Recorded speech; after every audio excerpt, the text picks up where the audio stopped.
Oh, at at Dice Fest. at the con. At Dice Fest when you came and picked up.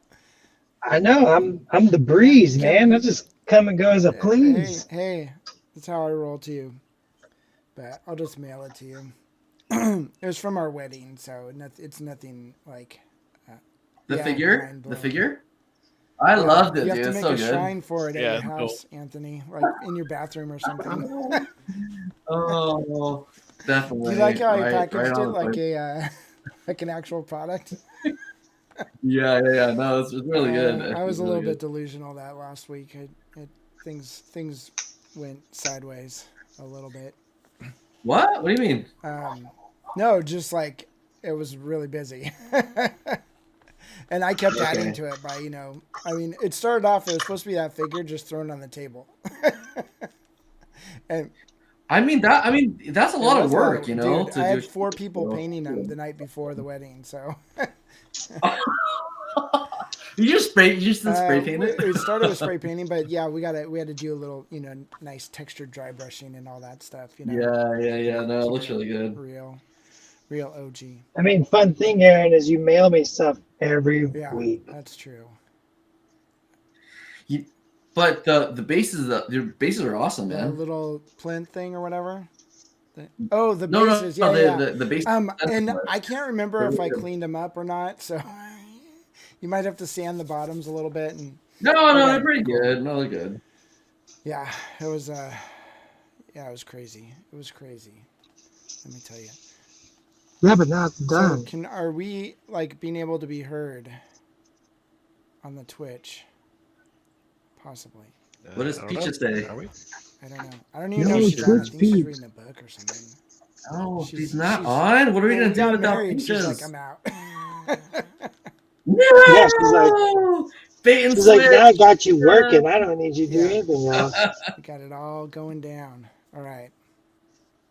So, can anyone hear us? Can we be heard? Or is there echoes? That's the more important thing. Check, check, check. Oh, I can see us on my phone. Check. Scott couldn't find it. It was wicked hard to get to. Well, that's Twitch's fault.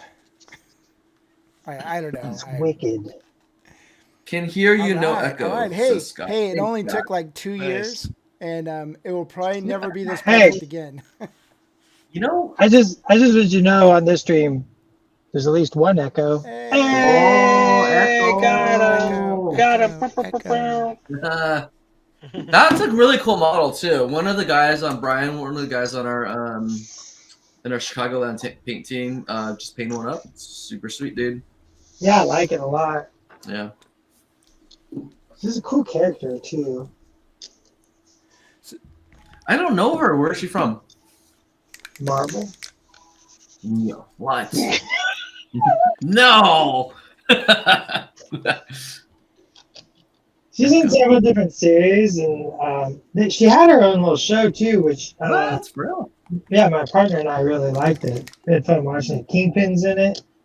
Okay. Oh, she's part of like the Daredevil. Yeah, that whole universe. Okay. Team Kingpin.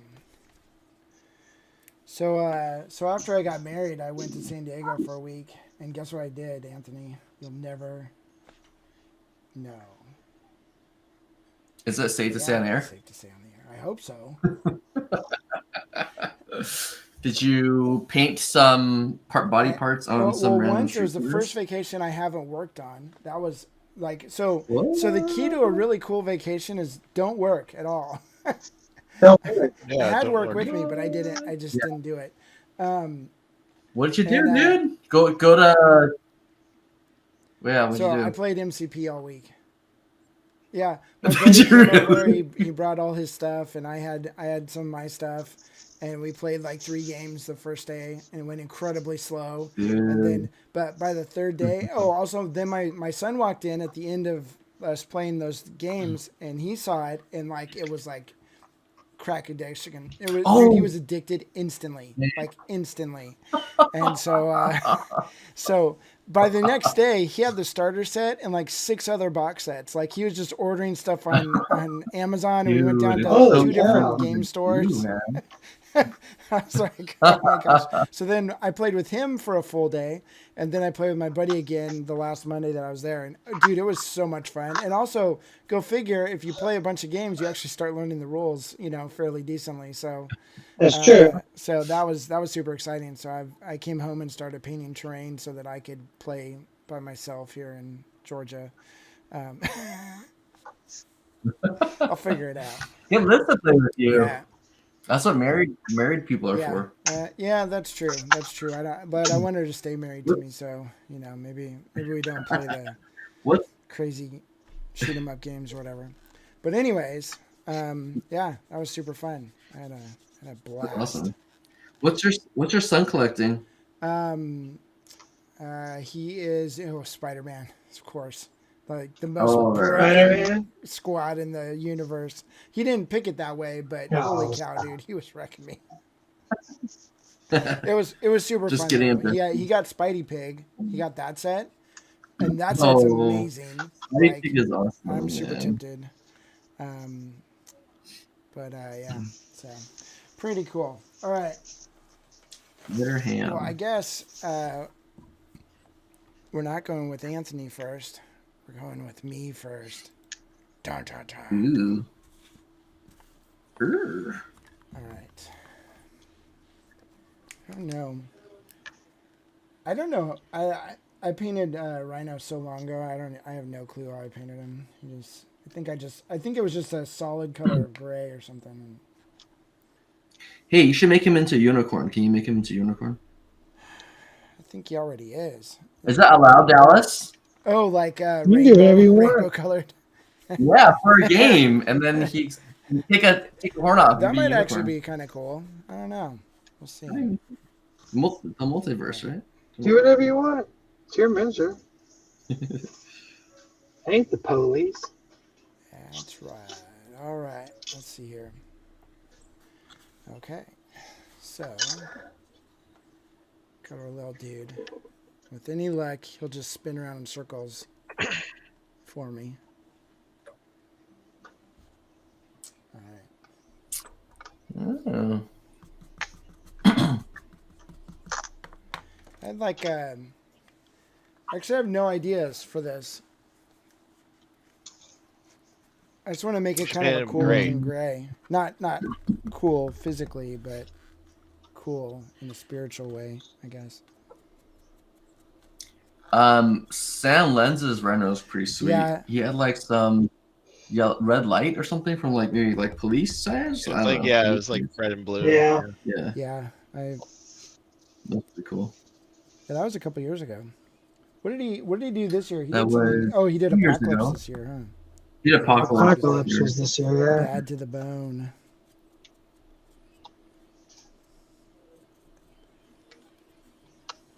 I always like the Rhino with like a little bit of flesh tone around like the elbows and the knuckles and the knees to like sort of make it for more living, a little more alive feeling. Yeah, it gives it kind of that a little bit creepy vibe, like it's a little bit human. But not over, right? Well, under that tough skinned exterior, he's got some supple flesh going on. What's the story with Rhino, anyways? Like, how was he made? I think it had something to do with Ace. Which version? What's his origin story? What version? I don't know. Because like there's versions of him where like the suit is like not like it's not really a suit, and then there's versions where it's a suit, and then there's versions where it's the mechanical thing. Even in the comics.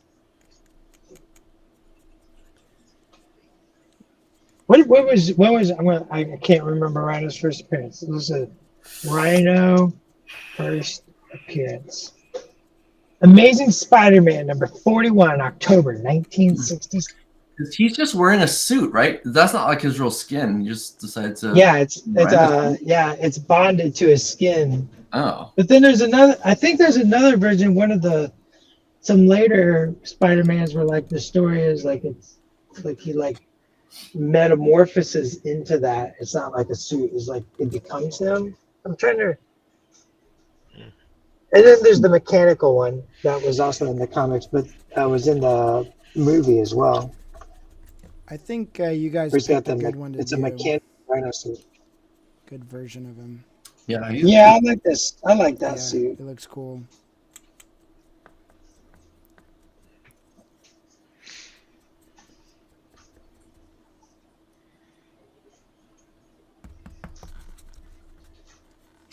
All right, so what are you doing So now, I'm Aaron? just putting on like a heavy dry brush, or I don't even know if you call it a dry brush. Heavy application of dry brushy type thing, but like trying to be very not particular in the direction that my brush is going right now, because I want it to. I want it to be streaky, I guess. I don't know if it actually will be. This dry brush has seen better days, but. But do you typically do that, or are you doing that just because it's Rhino? On this, because it's Rhino. It depends. Like if there's a lot of texture on something, I might, also depending on how fast I want to paint it. There's lots of dependings there, but but I find that like if you work your brush right, it's not going to be all chalky. Like it's kind of the army painter style of wet dry brushing. So the key is not to get the paint on like caked on there so much. Like see, even with that, just the first 2 layers, it's starting to get lighter and lighter. But still keeping some of the good texture. Are you using like the artist opus, like Yeah, dry brush, yeah. like Yeah, I guess thing, like I'm the supposed to like put a little bit of water in it, but I forgot. I do that, But also, sometimes just messing with the heaviness of my brush, like how hard I hit it, I can kind of get some different looks. So you use a dedicated brush for all your dry brushing? On this, yeah, like ever since I got these artist opus brushes, Byron hooked me up at Nova one year, and so Yeah, they're pretty good. I've actually gone through 2 of this size. You can tell that I painted 150 wedding trophy things, giveaways. It's pretty dead, but I do find when they're a little bit rounder on the tip, they work a lot better. Like as far as like spreading the paint out and everything. But if you can kind of keep the paint more in the center, like the wet paint more in the center, then you can either use the sides of the dry brush to kind of wipe things down and wipe things away. And if something looks like it's getting too thick, like if it's starting to look dry brushed, you can use your brush to kind of like smooth that out. I think the key is just to keep it like as smooth as possible. Like not the paint, because you want the paint to be kind of rough and textury, but you want the strokes to be visible, but the paint not to be clumpy, I guess.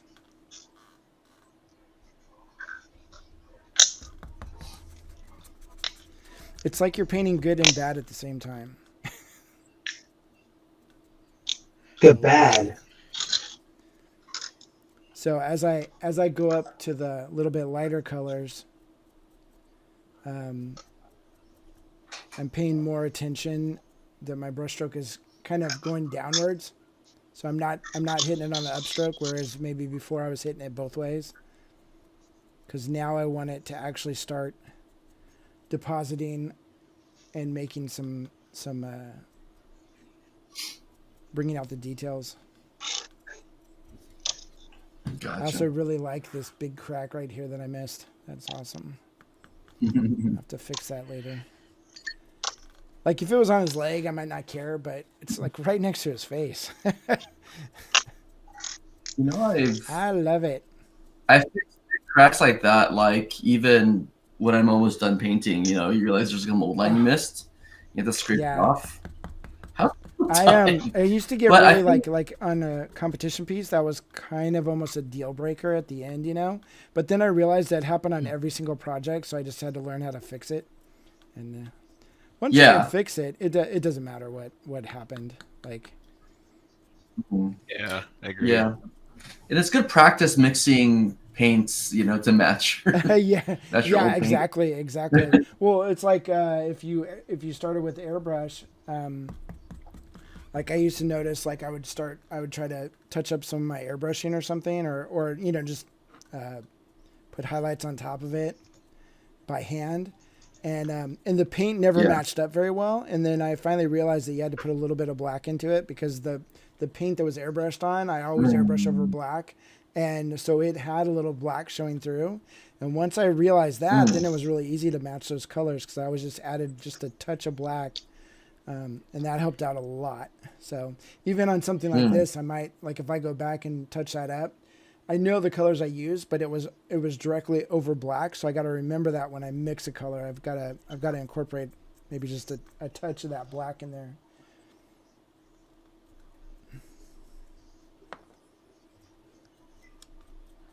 It's very exciting. It's pretty cool.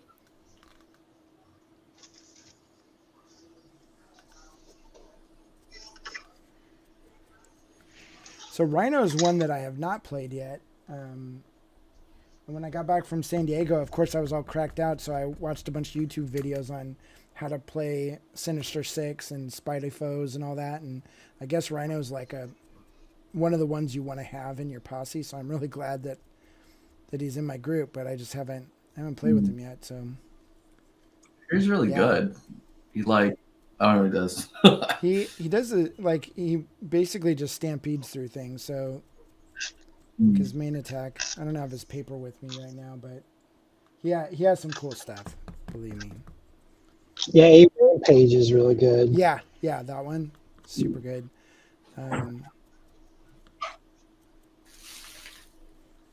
Plus, he just looks freaking cool. Like this honestly is a really cool model. Like really well done, I think. Agreed. Despite Dallas's efforts to make it worse, you know. Whoa. Wait a second. Wait, what? Did that? What? Hold on. Hold on a second. Man.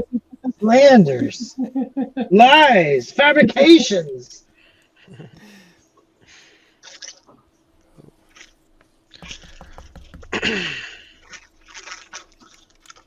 I just did a hobby blog about Rhino. I don't know if it's gone up yet, though.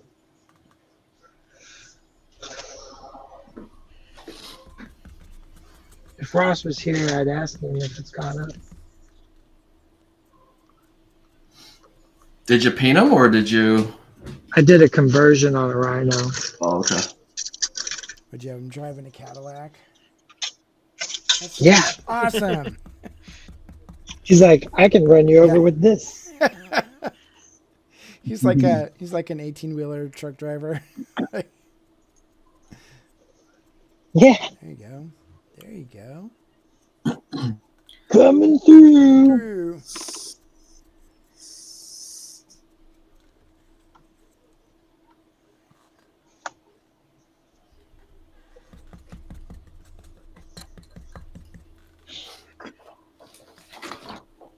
Whoop. Might be time to start adding some other colors.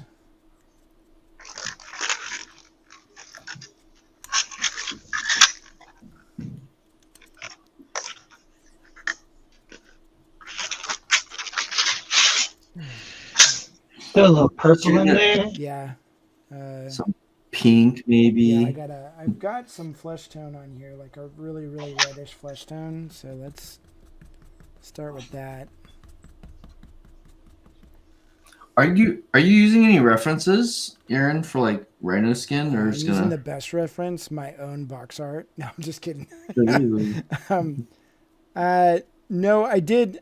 The first time that I painted him, I used the references they gave me, but then I also looked at some other ones, and then just like stuff like people have painted elephants and whatever, just to see like, okay, what other colors could you pack in there without it not looking gray anymore. So I just kind of definitely the pinkish red tones on the knees, maybe a little bit of orange in there somewhere too. I think that pinkish red tone on the knees is like super important. Yeah. Just get some sort of visual interest. Yeah, it breaks up all the gray, for sure. Yeah, in some ways, painting like models that are all gray or all one neutral color, pretty tough. Yeah, that's what I was. Really I was worried about it, but then it just sort of like starts happening, and you're like, oh, that looks cool, and I just kept going.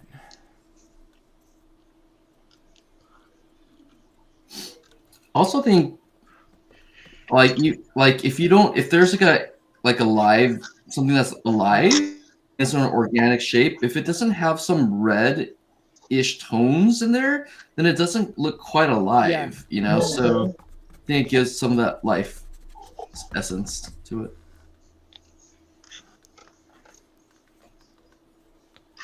Well, he's got like the exposed face though, so you can put like reddish tones in the face. Yeah. Had I been thinking, I might have gone a little bluer with the gray, but that's okay. Because that's the other thing with colors like black, white, or gray, or monotone. You have to play more with like warm and cold and that type of stuff. Helps at least.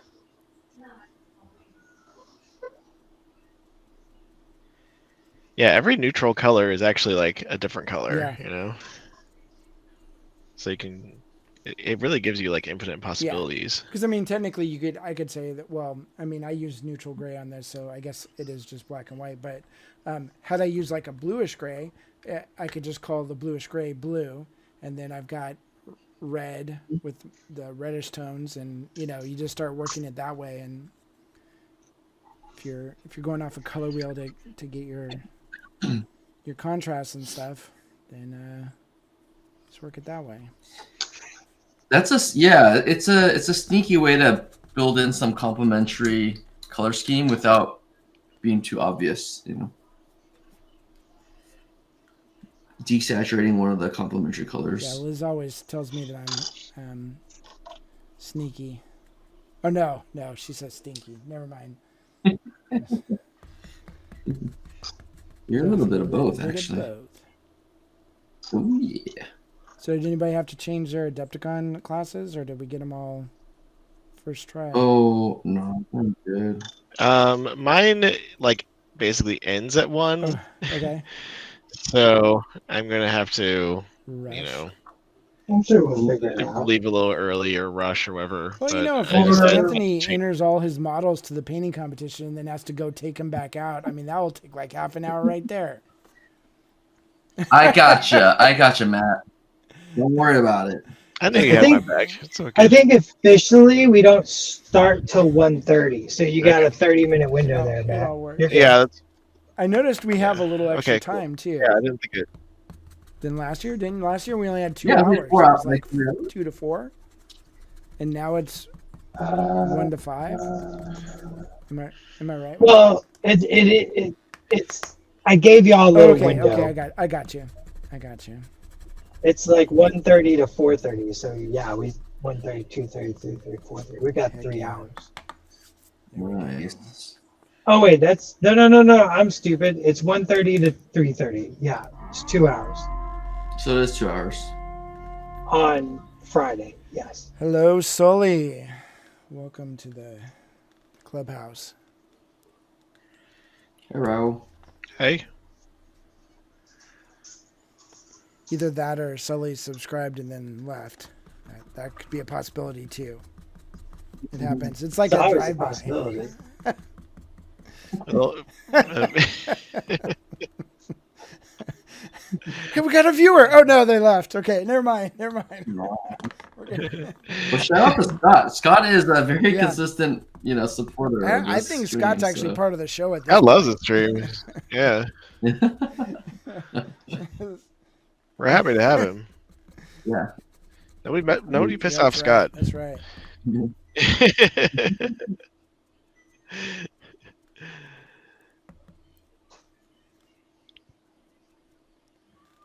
Scott was painting some cool Star Wars stuff last time I talked to him. Shatterpoint? Yeah. He was painting some. He was painting Mace Windu, working on his lighting effects and stuff. Oh, nice. Yeah, doing a pretty good job. Cool. Shatterpoint's fun. Have you guys played Shatterpoint? No. Yep. I haven't played it yet. I'd like to. Really cool. It's like, it reminds me of those, those games I used to play where you have to like upgrade buildings and stuff like that. And like Red Alert, that kind of reminds me of that. Like a real-time strategy game. Oh, like Dawn Yeah. of War? That like you're talking about Yeah. video games? Yeah. Like, yeah, and you can upgrade your dude or like pick different trees of, how you attack and stuff, and kind of some possibilities. Yeah. Doesn't work that way, Aaron. Yeah. I think it does work that way. It so works that way. I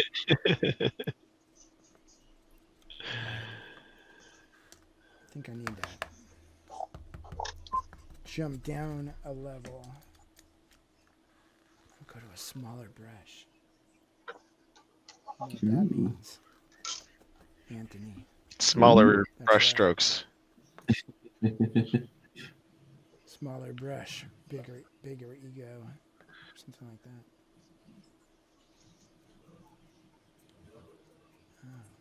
Oh. I bought all these makeup brushes that were like super soft. I found them in Liz's drawer, and then she said I could have them, but then I just bought them because I figured she would need them one day, and then I can't find them, so I'm just using regular brushes.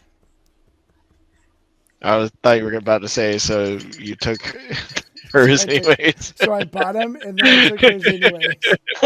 Those are amazing. Yeah. Didn't go over too well during the wedding when she's like, I couldn't find any brushes to put my makeup on. What the heck?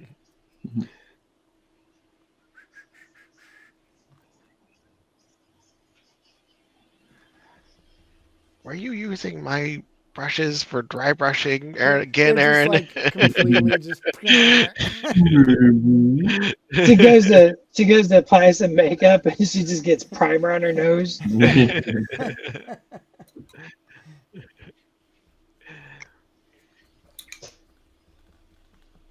I mean, she usually has kind of. I mean, she doesn't pay a ton of. Doesn't pay that much attention to what I'm working on every day, but she usually knows kind of what I'm doing. So she's like, "Gosh, dang it! I knew you were working on Rhino." And that's just gray all in her. Yeah. Good times. Good times.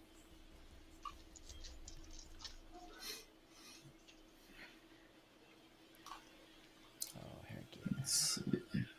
It's all about these tiny dry brushes.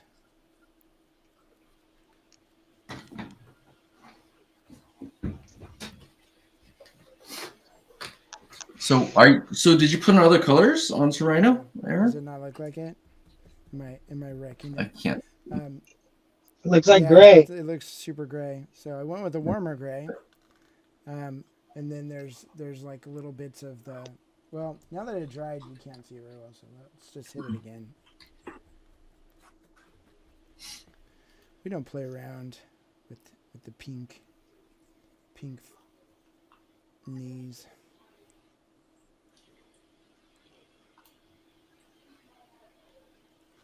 I wonder if Rhino, like, if he ever does like war paint or something, that would be cool.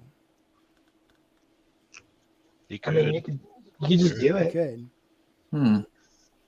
Not in my posse.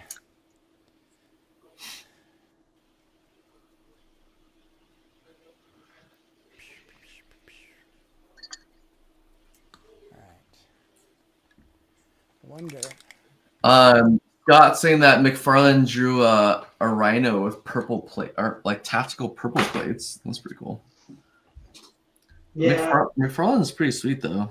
One of my favorite artists for sure. Todd McFarlane. Or do you just Shit though, huh? Quietly fanboy. Quietly fanboy it.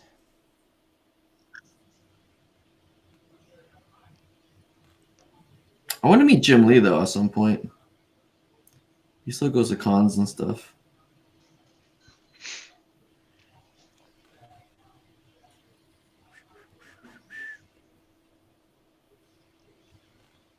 Okay, maybe we'll go a little bit more magenta on the fleshy part. I missed Jim Lee at a convention. I was going to get in the line, and the line was busy, and so I was like, I was gonna come back and get him to sign some stuff, and then I never made it back. No. But I got to meet Scott Lobdell once at a comic convention. He was pretty cool. Scott Lobdell? I don't know. He wrote some X-Men. He wrote Heroes Reborn. He wrote a bunch of stuff. He was a writer. Oh, okay.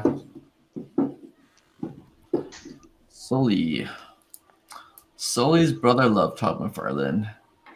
He bought every single one he done. Yeah, I find that like, dude, I was like a kid in the 90s and I didn't have any money, so I couldn't buy all of his comics, but they were, I remember going to the store and just staring at them and be like, dude, it's so awesome. His Spider-Man was epic, for sure.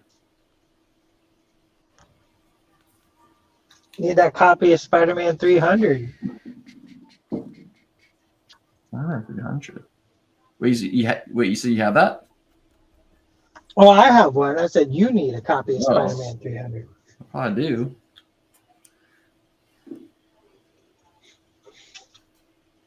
Oh, don't you have? Is it like on your wall or something, Dallas? I got a couple things around. I'm thinking about hanging some stuff up on the wall behind me. I just haven't done it yet. Yeah, it's a sweet one.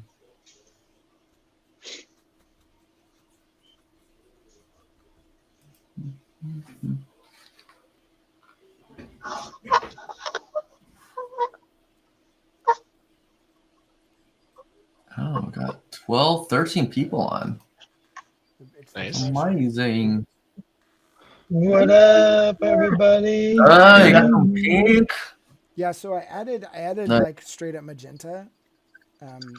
This. Or I'm sorry, it's dark hot pink, so it's not exactly magenta, but Pickled Peach says he sees her husband's hands using her makeup brush. yeah. All right, everyone quiet down, okay? Yeah, Mom is Mrs. here. Lovejoy has entered the building. It's Yeah. So you want to hear something super funny? So like we get married, and I don't know. I guess I think Liz changed it, or maybe Facebook just knew and it changed our Facebook thing to being married, and then she changed her name to Liz Lovejoy, and I keep seeing pictures all over of us, and it's this Liz Lovejoy person, and it just didn't register that it was her. Who the heck is this Liz Lovejoy? She was like posting tons of pictures, and I'm like, oh my god, it's my Liz. Like, it's just, dude, it's been eight years of Liz Hunt, and I just got to get used to it. But was her like face attached to all the pictures that she was posting? Well, there was like more pictures of the wedding and stuff, so like it could have, I don't know. I just wasn't used to seeing the name, I'm getting used to it though. It's funny. Cool. It's pretty cool. Liz Lovejoy has a cool ring to it. Je ne sais pas, or whatever. Je ne sais quoi. Hello, je ne sais quoi. Omelette de fromage. Omelette de fromage. What? What's that about cheese? Dexter's Laboratory. I love that episode where he changes the name to the or password to his lab to keep Dia, and it's omelette de fromage. And Oh. I don't know. I Yeah, just every time yeah, somebody omelet says with French, I cheese. just omelette de fromage. Okay. You can't judge me. I'm not judging. Throw your shade somewhere else. Very open-minded man. Okay. You are. You are. Except when I'm not. Omelette de fromage. Except for right now. Right now, Ooh, the own. mind has been closing.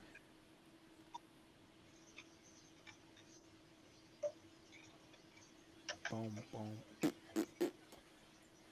I think maybe a little bit on the knuckles. A little bit pink knuckles because he's been throwing stuff around. He's not You've been punching fools. stuff. He's a fool puncher. Punching fools left and right. It's his pleasure. That's right.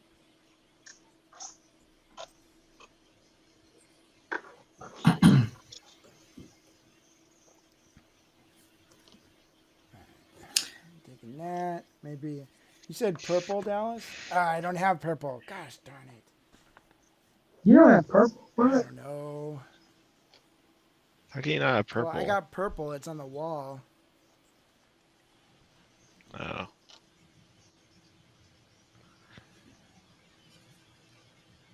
It's inaccessible purple. That's the name of it. Inaccessible purple. Mhm. All right. We got dark purple, and then we got Ninjon's dark plum. I don't know if I want to use a dark plum. Might be the wrong shade. Here's the best part: if this doesn't look good, you just cover it up.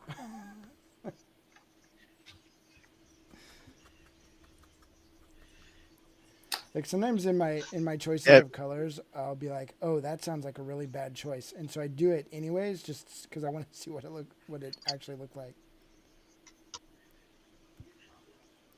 Yeah, and have you ever discovered anything like awesome? And then you're like, "Oh, that actually looks way better than I thought it would," and there you have it. Bob's your uncle. Speaking of which, Matt, I think I recreated the issue that you've been having with the monument paints, where they changed the colors when they dry. And I was like trying to glaze with them, and then when I was glazing on, like looked complete different when it was dry and when it wasn't dry. So it was kind of trippy. Yeah, I find it's more of an issue when it's thinned down. Yeah. When you're glazing, but when you're trying to blend colors, glazing them, it looks right, and then it's tough. They're great for base coating and stuff. Yeah, I agree. And people seem to be able to make them work. So, but yeah, they're a little bit trickier for me, I guess. You gotta go with what you like. Although I like using their coal black, I've been able to. I came up with this nice process for doing basically like flat finish black on things. Because like normally when you're painting black, you kind of want to like paint it as if it's like has a bit of a sheen to it, so that a bigger proportion of the surface is like really dark, so it looks black. But if you have something like a wool coat that you want to be black, you can't really do that because it's not shiny, right?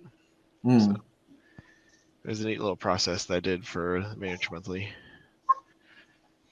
To paint like matte black.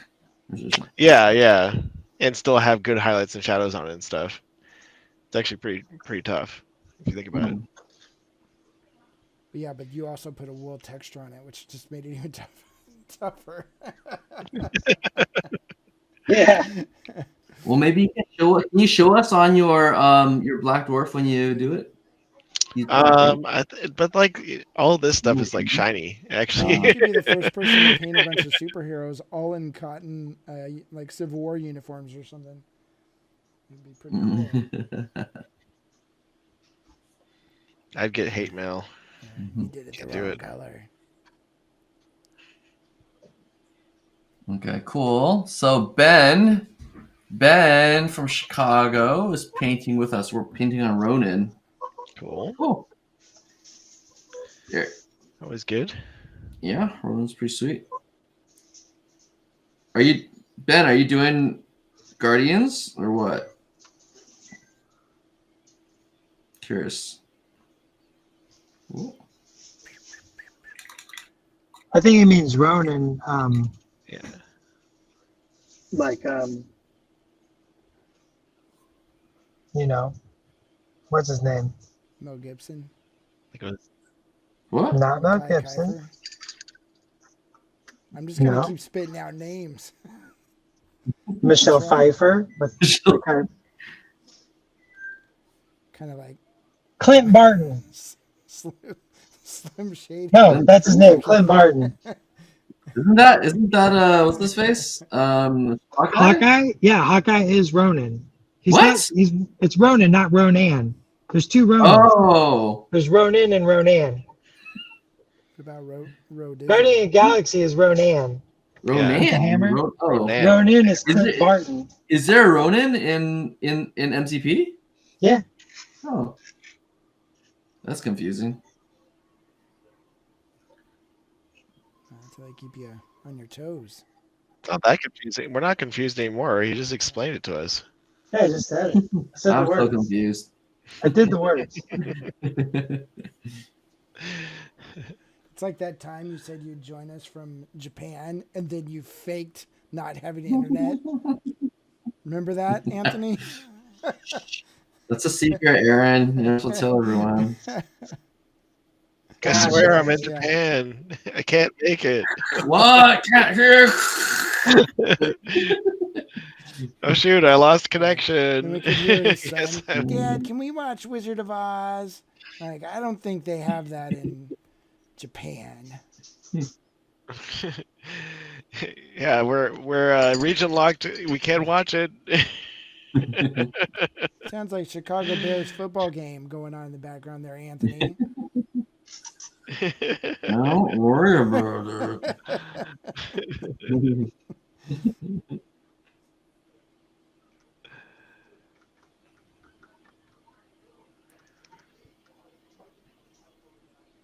Okay, so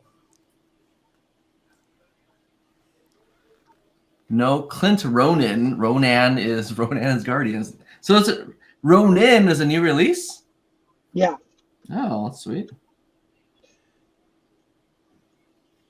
What was it? Ronin Tigra Echo box? Oh, gotcha.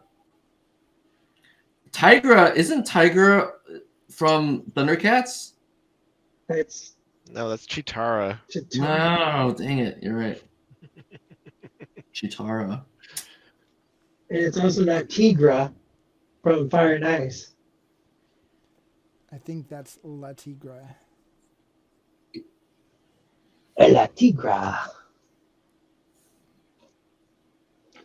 Okay, I got a composition question, boys. Okay. Yeah. So I got this gas station. I'm gonna build like a big wreck centerpiece, like that's been like destroyed, and then fortified. Mm. So I'm trying to decide, do I do this? Right? I think this works. It feels like a gas Hold on, station, let me right? switch to your camera. Oh, switch to my camera. Upside down, but it's hot. That's your fault. It's right side up on my screen. How'd that happen? Well, What the heck? I don't know how to change that. Hold on. yeah, I can change it on mine. Let's see. I think I actually can change it. My Left click on the Left click on the properties. screen. Wait, what the heck? Properties. Ugh. I can make it bigger or smaller. Yeah, I don't know. I don't know how. Striker. Hang on, let me see if. Hang on, let me. Oh, hey! Look at you. Oh, there we go. All right, so I can do this, or I can make an L shape building, Anthony. Or should I do? And then also, should I put on the covered area for the gas pumps, or does that just block too much scenic? I think it blocks it. Just blocks so much. I think unless you like took a bite out of the left side of the cover thing, because then it looks like it got like destroyed, with that first like hole missing out of the gas station. You know what I'm talking You about? could have just like 4 pillars coming out of the ground that were once holding the structure up, Like it does. kind of busted up, yeah. And then And then the- have some piece, like a piece Yeah. broken down. yeah, that could look cool. Do we like the L or the little cube? I kind of like the little cube. I think the cube, man, because like I don't think gas stations are usually L-shaped. That's true. They're like drive-through. Striker just made it in the chat. Somebody obviously through this. Striker likes it, I think. There's no T in his name, and I will never call him Striker. He'll be Seeker. I thought we had this conversation last. We did, and I'm just saying I refuse because there's no T. He meant to do it, but he misspelled it. Yeah. Yeah. Oh, So no. therefore, it's Seeker. Yeah, he's just gonna have to live with it. Look, when my kid was born, his mama was passed out, and so I gave him a middle name. It wasn't the middle name we decided on beforehand, but this is the middle name he got because it's on the paperwork. That's just how it works. It's that. That's how. How did that end up working out? His middle name is Danger, right? Middle name Danger. There is nothing about my kid that says Danger. Let's be. That's because you gave it the middle name Danger. He's rebelling against you. He's like, I'm going to be real cool, calm, and collected. Thank you very much, Dad. You're not the boss of me. Yeah. Just Trying to that, make I'm me gonna be be scared of dangerous. I everything. refuse. I'm going to be so square. Yeah.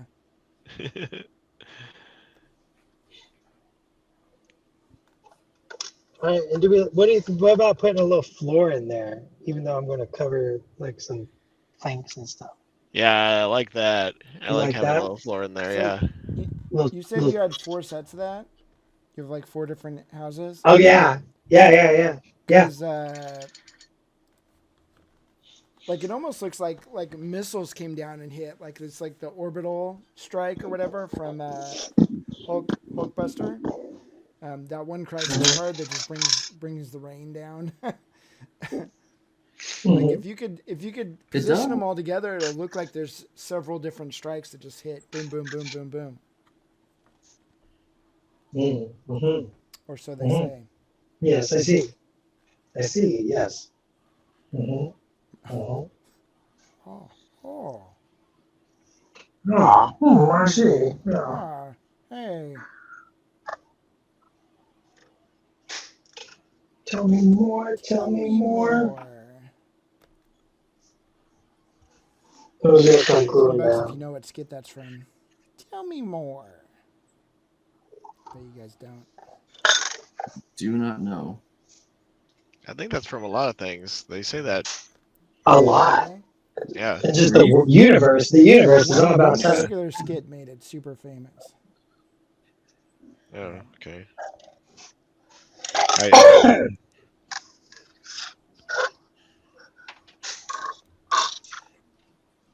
No idea. I'll take famous sketches for 500. Please.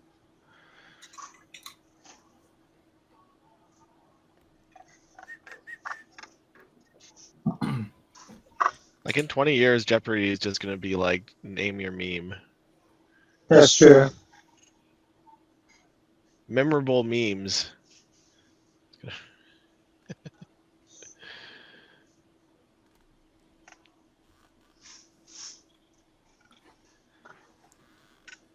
Helios This guy needs laser. moisturizer. Like in that big moisturizing kind of way. That's why he's so angry. He needs to bust stuff up. He's like, I'm so dry. Next time I get all dried out, I'm gonna scream that in the house. scare the crap out of Liz. What? What is it? I'm dry. I'm so Why would you dry. yell it? I don't know. It's Why what dry not? people do. My skin hurts. There's a snake in my boot. Yeah. That's what I'm talking about. Boot snakes? You're not gonna tell us what sketch it was, are you? Oh, I forgot. He's already forgotten what he was talking about. Striker says Greece, and I'm a striker. What's that? Striker says Greece, and I'm a striker. So they did Grease? a sketch about George R.R. Martin and Game of Thrones. And they're like, what if Game of Thrones was written by George R.R. Martin and a 12-year-old boy? It was really funny. But the kid used to always go, tell me more.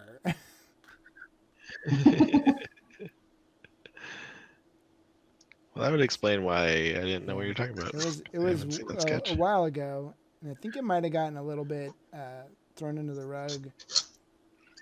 But What was it, like a yeah, SNL it or was an something, or SNL what? skit. And I actually saw it at George's house.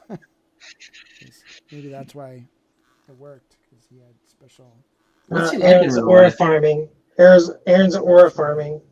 Mm-hmm.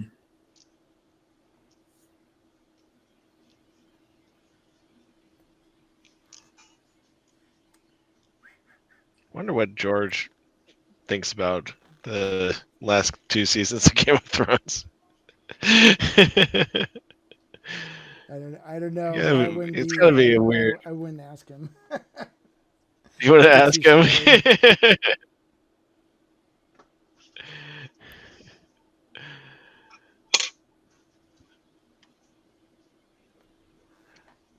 So you guys don't get it. I'm never gonna do it. That's the joke. He's like, it's fine. They did everything that I wanted them to do.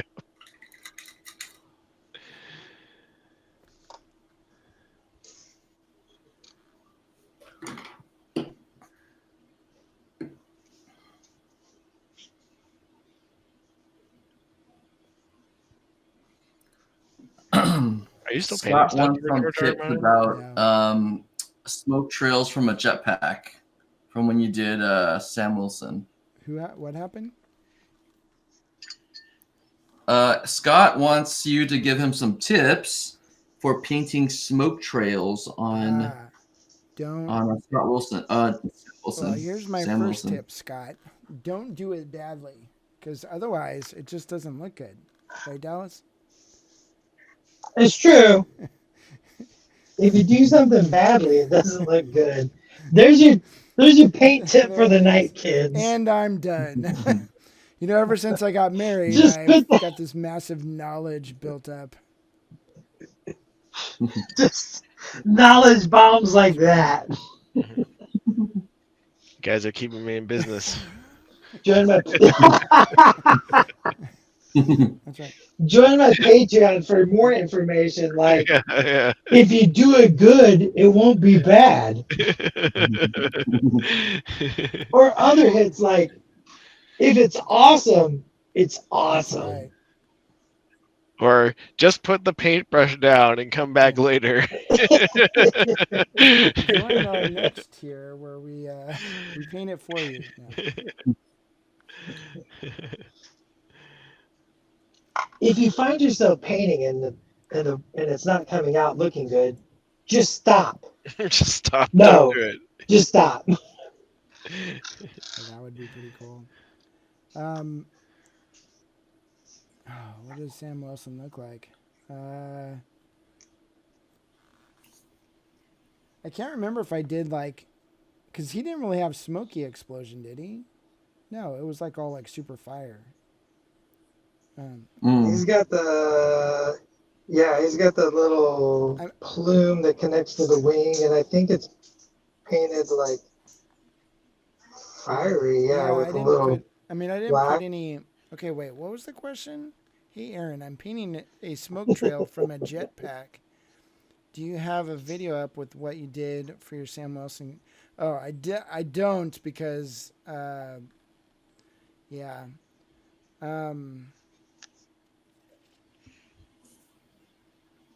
That's a good question. Maybe I should paint one of those again. Except the thing is, his wasn't coming from a jetpack. It was coming from an explosion on the ground, so it was like a little bit different. That's true. But like I would say I did a what's it called?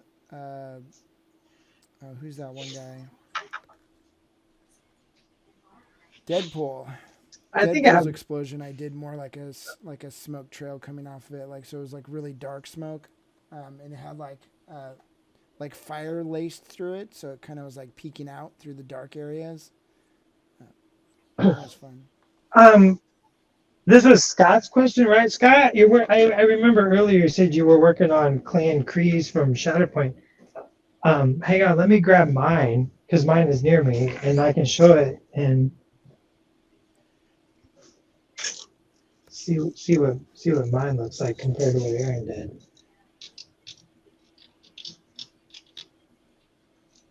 Anthony, I'm just filling space for you on the stream. Well, thank you. Space. My Clan Kreese aren't home, but I have the Death Troopers. The Maulbelorians. I'm gonna go run and get mine so we can compare and contrast. Yeah, compare and contrasts. So this is mine. Let me zoom and enhance. So mine is done with like a little glaze of yellow, and then I just kind of glazed the grays over top of it. So it got that smokiness, and then I came in with like a little bright yellow and just did little pinches for the embers. So mine goes from gray to yellow. I think it should be more gray down here in retrospect. Switch to Dallas's camera. There. Maybe pull it so we can see the model. Oh, there we go.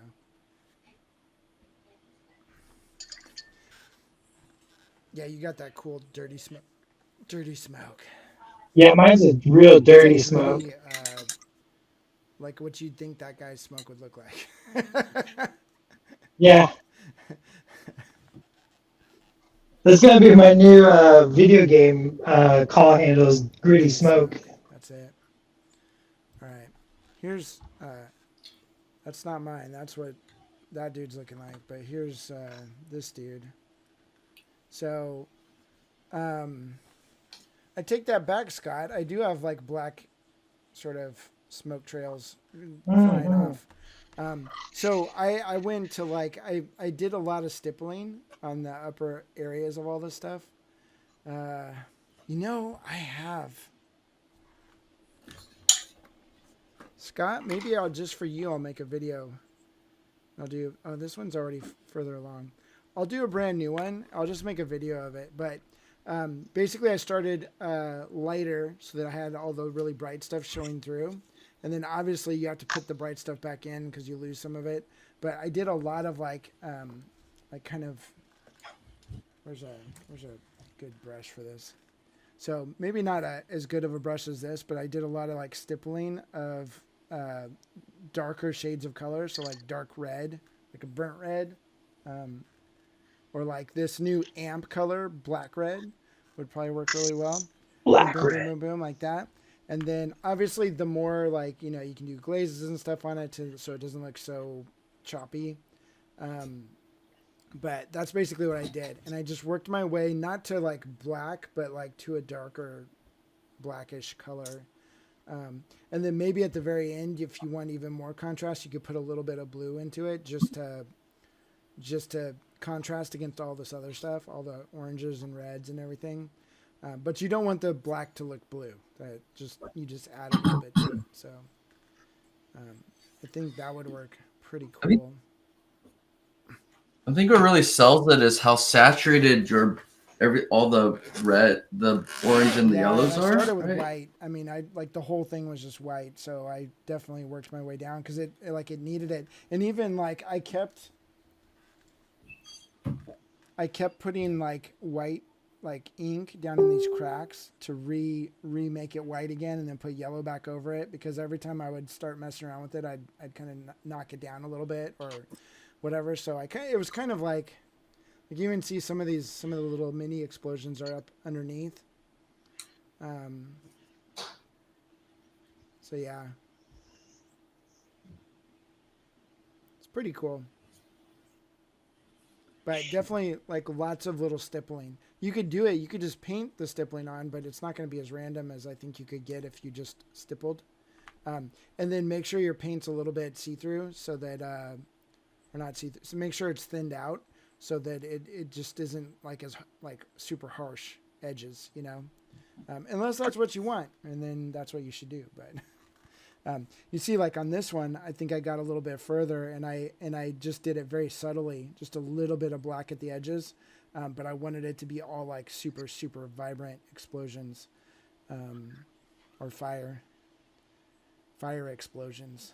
So anyways, but you also see the difference. Like this definitely looks brighter, but also you can see all the neon way up here. I haven't messed with that at all, and I got to get rid of that because like the neon's like, to me, is too neon-y.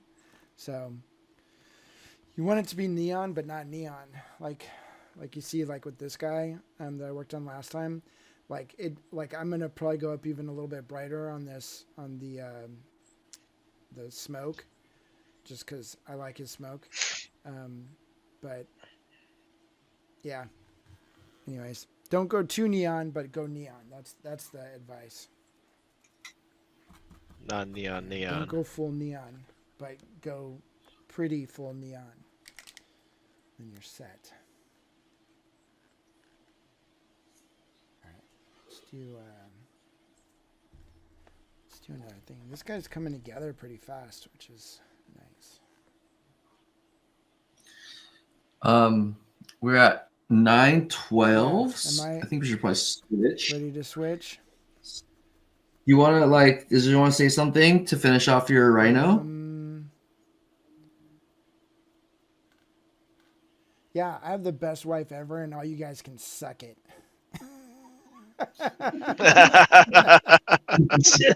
I can say that now because we're married.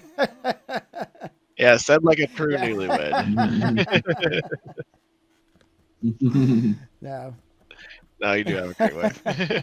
She's the bastard. I think in life you just got to find that person who matches your crazy, right? And then it works out. Yep. Then never let them go. Because when you don't match it, boy, it can be rough. Spoken from experience. But yeah. So okay, who's up next? We're going Matt. I can go. All right, Matt. we're doing Matt. All right, dum da da dum. It's Matt. All right, let's bring it over. So I'm painting Proxima. See if I can get it to focus. So yeah, this is what I've gotten to since we started. So yeah, cool. making pretty good progress. I decided to paint this one over a black primer, just to keep me on my toes. I just got the black bodysuit. So I'm actually kind of pushing it a little bit further than in highlight. And then we're going to be doing some transparency in really dark black, or dark black over top of that to blend it in, and then doing the final highlights. So it's kind of halfway. On the white bodysuit. This is going to be white here in the middle, and we can see making sure that I base coated it in a medium gray, so that the darkest shadows of the white is actually gray. You know, we don't want to go too dark in the shadows for white. And then start the non-metallic metals on the gold parts. So yeah, we're kind of like halfway there on everything. It's making pretty good progress. I feel like got pretty good time, making pretty good time on her. So Why do her over black? Why'd you pick her specifically? no reason. I just like thought I'd. Yeah, I mean, I haven't painted a model over black primer in like 10 years, so I decided to kind of for Look it fun, up a little bit. just for fun. There's no reason, really. Cool. Generally, I paint over some sort of pre-shading, but solid black. Once you get enough experience painting like highlights and shadows and like a light direction and everything, you can kind of just paint it over a black primer, right? But until you get that experience, I think using pre-shading and stuff like that is a pretty good idea. So maybe we'll just jump right to doing some of that. Now let me get a little bit of extra highlight on the black areas, and then we're gonna kick it back down. I think this is a good way to work. You can see that there's still quite a bit of black still showing, but it doesn't look black right now. It kind of looks a little weird. So I'm kind of blowing it out a little bit, and then we're going to push it back down, and then we'll do some additional highlights that will be very small and pointillistic. Right. Let's see if we can get this to work. I'm using a little shadow gray, shadow green, and Payne's gray. In the comics, she has like a black but greenish armor, so I think this is like a good mixture of paint. You can see the color here,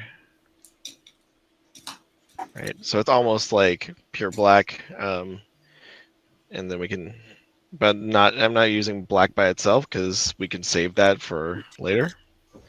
I'm making this quite thin, and it should just kind of disappear into the areas that are already black, but it'll blend all this sort of texture that we have painted on here. So just pushing it down into the black area.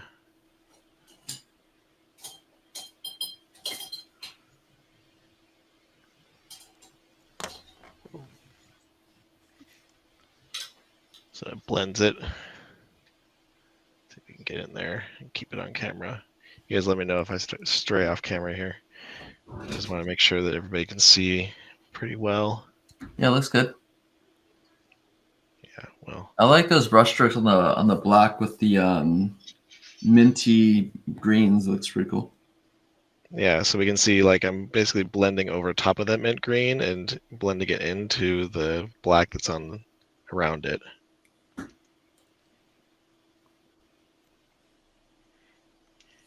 This technique works really well with two brush blending too, but I'm just doing one brush, so I'm not. Do you mumbly. use two brush blending still, Matt? What? Oh yeah. I use all three blending methods. Well, technically, I could use an airbrush for blending too, but yeah, I use glaze blending, two brush blending, and wet blending. Mm. Actually, in the video I just filmed today for Manager Monthly, I used all three blending like throughout it. Kind of talked a little bit about it in that video. Yeah, it's kind of like you find yourself like cycling through. Like you start one way and you're like, oh, this isn't gonna, like you immediately know, like this is not gonna work. Switch to this way, switch to that. Like it's just boom, boom, boom. I mean, honestly, I don't even think about it anymore. Yeah, like so you just auto cycle.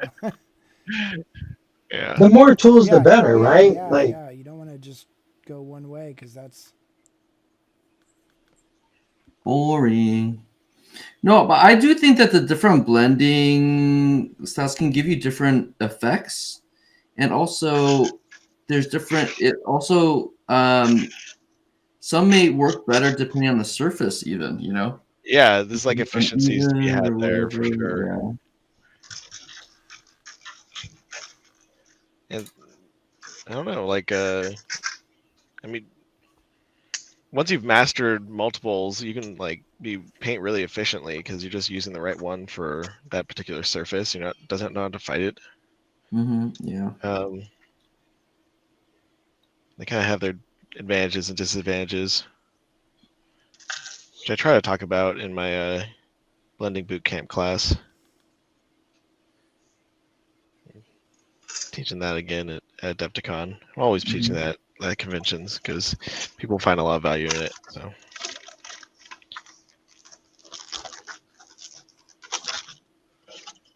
I'd take it.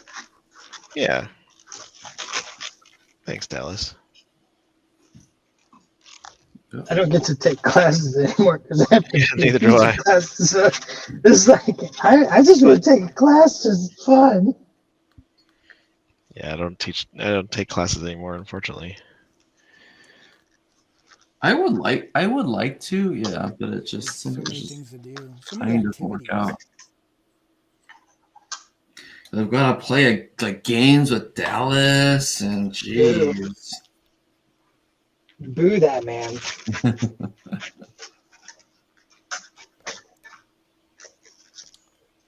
Oh yeah. Oh yeah, gotcha. Yep. You can see this is really giving us an opportunity to deepen everything down.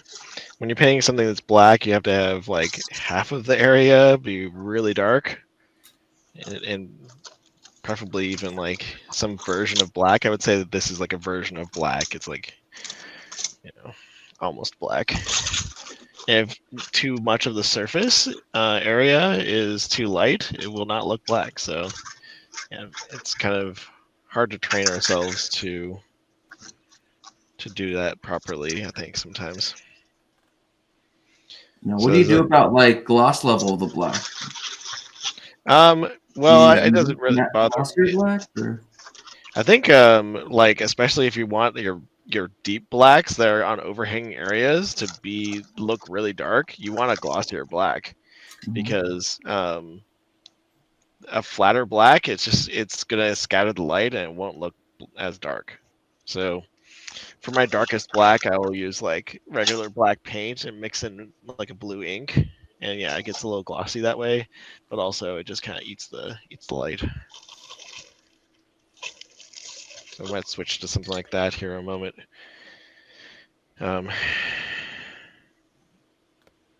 Here there's actually like a super dark green and a super dark blue mixed together. Yeah. Yeah. But by doing it this way, we can have a lot of detail, and now we're like toning it down significantly with this. And of course, since this paint is sort of semi-transparent, when it goes over an area that's already black, it's just going to deepen it. It won't actually like cover and make it lighter. You can do this with ink as well. It works really well that way too.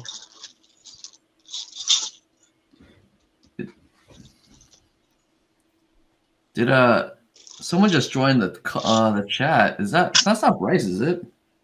Oh yeah. Hey Bryce, what's up? It's Bryce. Cool, dude. It's been a while. Bryce Yeah. Kokener? I think He so. always yells at me Oh, that, cool. that I don't like that he misses my shows or whatever, but then I try to tell him and then he misses them anyways. Not this time. They're He all found us. recorded. Caught us painting. It's been years since I chat with Bryce. I haven't been able to I see him haven't in a seen while. Bryce since Dice Fest, Oh no. which was like 3 weeks ago. And he Oh, was also in my wedding. He was one of the groomsmen. Mm, cool.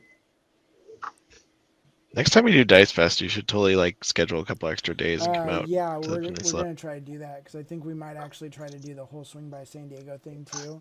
But I've got a guy there, Vicente. He's one of my private coaching students, and he has an extra room at his house, so we could like stay there the Sunday night, and then he could get us, or we could just take the thing to the whatchamacallit, and the ferry, Ferry? and go across the river Come on out.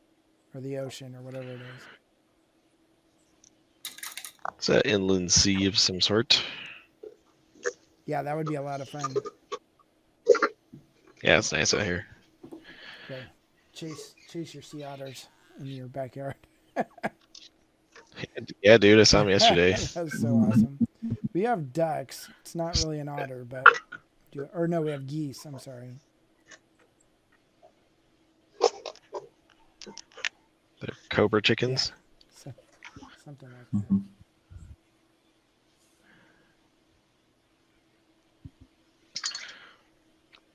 Yeah, so I'm like how that's looking, and then I kind of want to, since this kind of it made the black area like a little bit brighter, but it still looks really dark. I can then come in with like that super dark black I mentioned and add detail to the black area. So I'll take a little bit of my black and I'm gonna add a little bit of some Payne's Gray ink, make it even darker.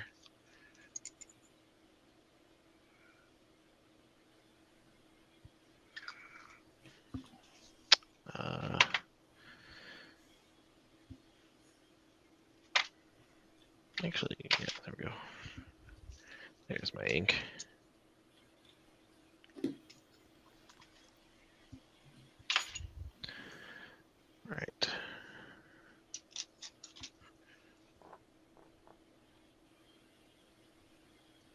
Dallas, I forgot how cool this rhino is. Like this rhino sculpt. Yeah, Like, it's so when you get rad. to the details, it's just like, oh my gosh, this is so juicy. It's one of those ones that like looks so like plain, right? It's It like doesn't well, look blah. I think you that's the look at him interesting. and you're like, I don't know what I'm gonna do with this. And then you start painting them and you're Yeah, like, holy cow, I can do so much with this. it's got so much personality. Again, I feel like that's what you guys really nailed. The MCP stuff is like it's like a blank canvas. You can put as much or not detail on it, and make it your own. It's pretty sweet. Yeah. Yeah, the heroes kind of lend themselves to that like vibe, right? Like, Yeah, I find them very pleasant to paint, honestly. They don't have like a million things like hanging off of them, and they just all have really awesome poses. I mean, that's the way to go, in my opinion. I know I have fallen in love with like just incredibly clean designs, and not all the little doodads and accoutrement that's on a lot of miniatures, right? Like everything does not need to be bedecked and bedazzled and bespoke. I just imagine Dallas thinking up these poses and posing, on top of a table or something at the studio. That's what we do. Right? That's what you do, right? That's what you do. You got to get in there and you gotta stand on top of something and you gotta. It's all about silhouette, right? Like the big thing is silhouette. Agree. So do you have agree. things like, Kelly wants to have a few friends over or something? You're like, sorry, babe, we've got to do posing tonight. Tonight's We gotta pose pose. night, We girl. pose every night. How many dang superheroes are there? There's a lot, okay? There's a whole lot.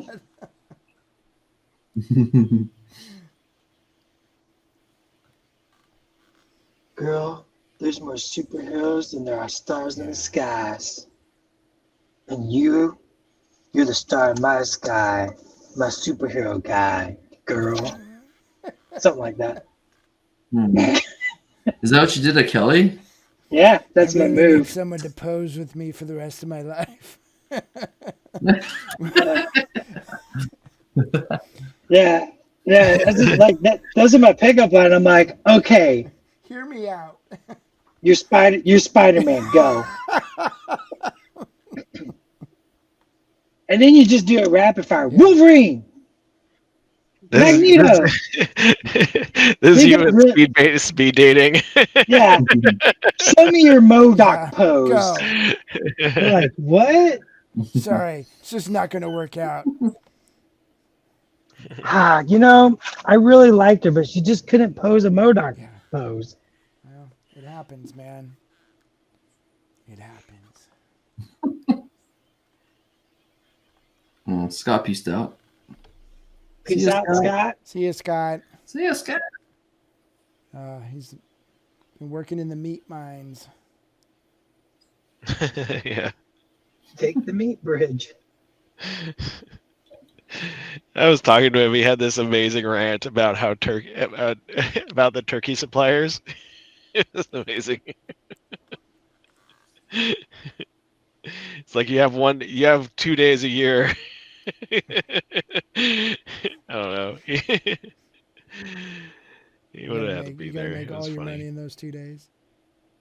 Yeah. It's not really true. We eat a lot of turkey. It's mostly ground, but and who knows? Yeah. It might not even be turkey.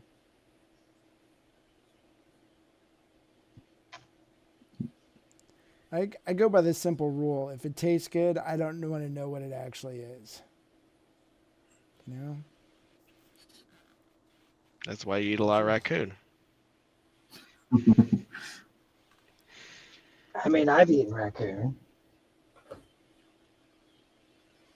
It's not bad if you barbecue it. What's it taste like? Gamey barbecue. I don't know what it tastes like without barbecue.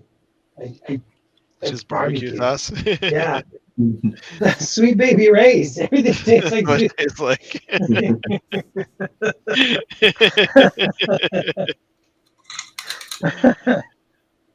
You can't go wrong with the sweet baby rays. Sweet baby rays. Crow, sweet baby rays.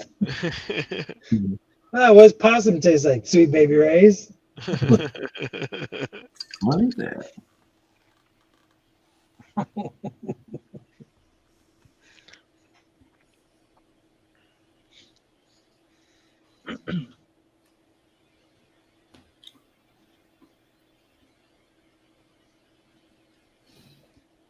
Right, now we can do some additional highlights. You kind of use the same colors you were using before and just paint a really small area.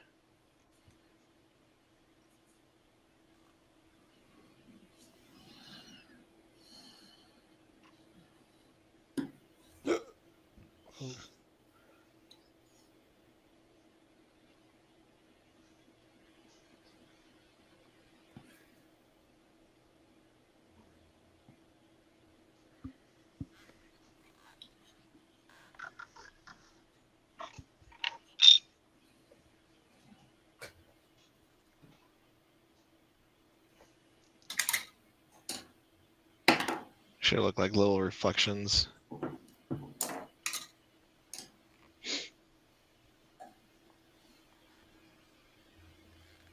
Little glimmers. Yeah, little glints. It's glinting.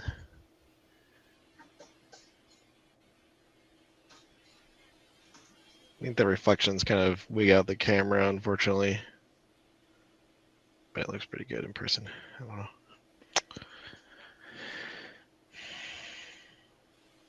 That's my favorite part at this point of painting is those I call them the little pings and dings. Mm-hmm. Just little tip taps and scritches and scratches. The dots and dashes. Oh yeah, it's that stuff just feels good when you put it on. Yeah, because you don't have to Yeah, do very and like much. well, it brings everything together like at the end. Yeah. Yeah, It's like very satisfying when it goes on. it's so satisfying. You're just like, this looks real plain. You're like, pink, pink. You're like, I'm a What about genius. now? Yeah. Well, it's like it tightens up that it's easier to focus on that area now, and it's perfect.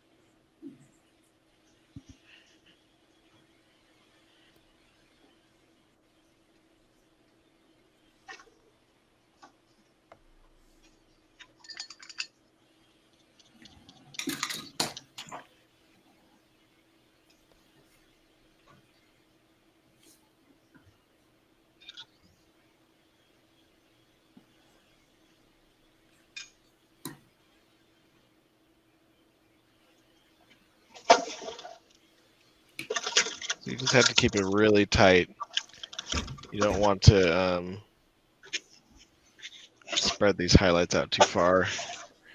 Because then you're just fighting against yourself. And you're going to have to glaze it back down again.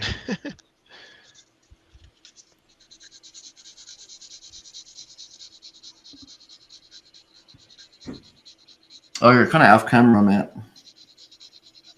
I am? No, I'm back on. Are you? Okay. I just rotated. Yeah. Thanks, though.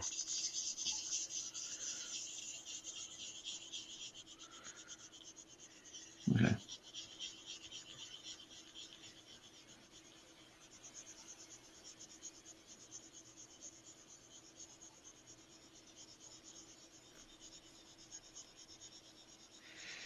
Then from here, we can even like have it almost get white.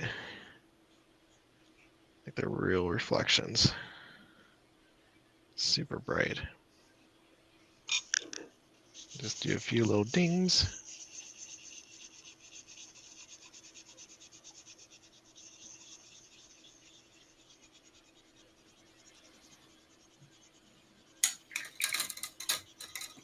Little touches. It's pretty easy to do these little like details because all you have to do is line your brush up and like lower it down until it touches. Boop. Just make sure that your paint's like really isn't very thin. It has to be thick so it doesn't flow at all. And you can just touch with the brush.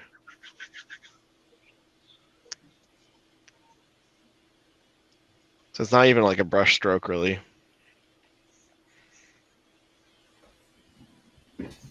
Anti-stroke. Yep. Nigga stroke. Although if you let it touch and then you stroke, you kind of stroke away, you can make like kind of a tapered line. Kind of nice. I do things, but usually you're just kind of pressing with the brush. Yeah, I feel like that's something that people don't talk enough about. Yep. Part of brush control, which is the pressure that you apply, or having a light touch. Also, like the thickness of the paint, because like everybody's telling you, oh, you gotta thin your paints, you gotta thin your paints. It's like, well, if you're doing these little pressing motions, you want thick paint.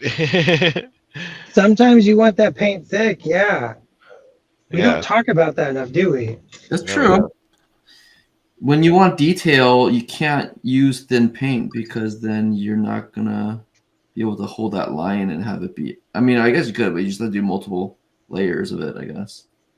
But it's kind of also like the skim milk consistency. It's like, well, that's not a universal rule. And it's also like only paint, if you're blending, yeah, I agree. You're blending with the glazes, actually. blending with glazes with two brush blend. I want my paint most of the time. I want mine a little thicker, right? Like Yeah, you want thicker paint. Because with the two brush blend, you want paint that's going to be opaque, that's going to actually cover up wherever it's going over. Mm-hmm.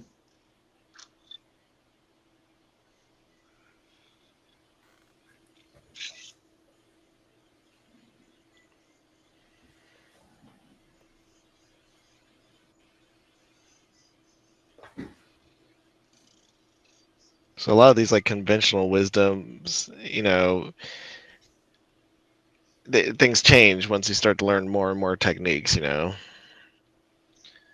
think And a lot of those. Oh, sorry, Matt. Go ahead. Yeah. I was just gonna say a lot of those things are also like from the 80s and 90s, and it's like the paint has evolved. It's learned. And there's more things, there's more information, there's more techniques, there's more stuff. Yeah.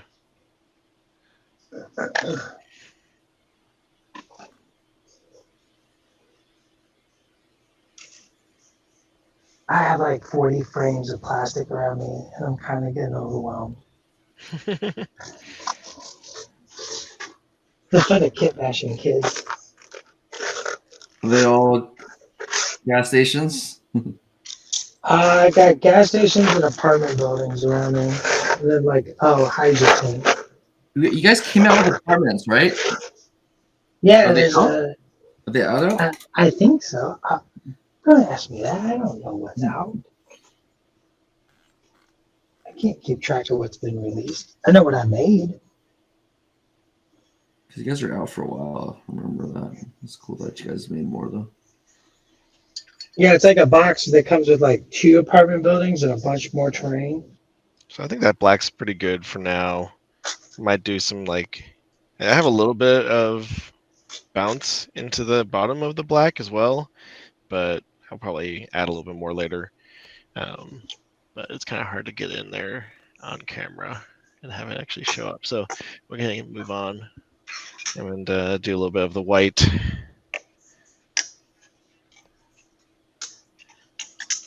So I'm using this AK off-white Yeah. for this first highlight, and then we can go to just normal white paint and then titanium white. You know, so it's like, because everything starts this like medium gray, now we can just highlight over top of that. Sometimes using a pre-mixed gray is kind of nice, you know, to go back and mix it. You know what I mean? Sometimes you just want a warm gray, and yeah. I want to search for You it. have to You're mix like, I know this one gray is pretty good. Yeah.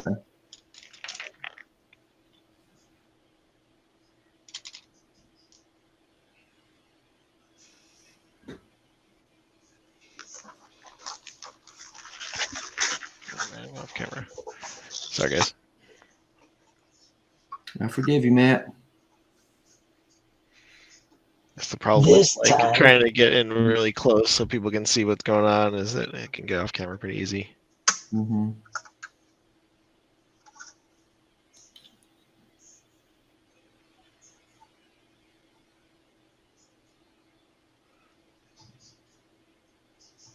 Since these are all like sort of hard armor plates, I can paint the main light and then do some edges coming off from it because those are like reflections.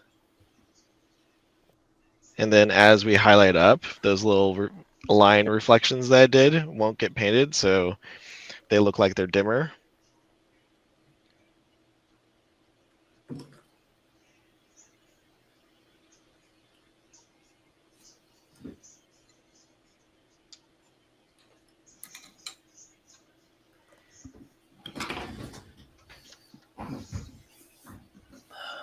That's cool. Wait, that's just white, or is it looks kind of bluish or greenish? It's just white. It's white. Okay. It's probably just lighting, the way the light's going.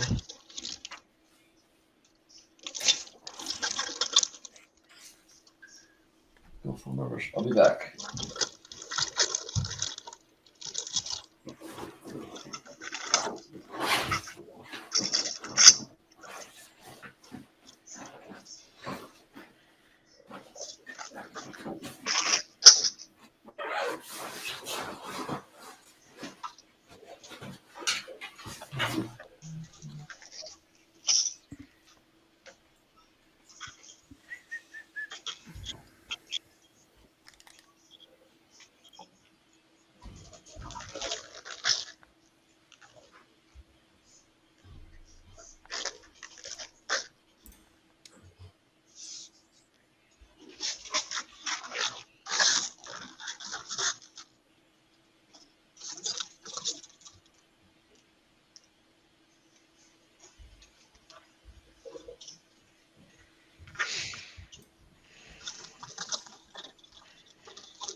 Yeah, this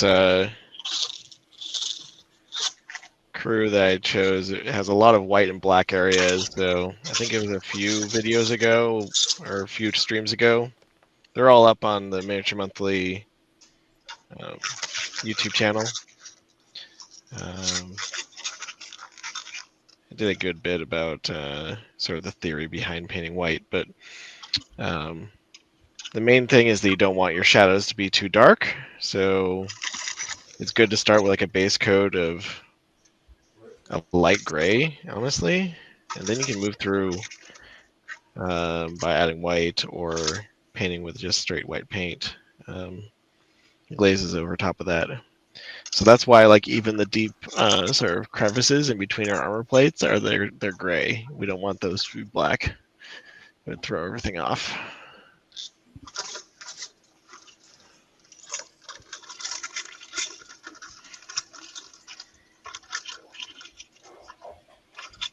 And do you choose like different shades for your white based on the miniature, or?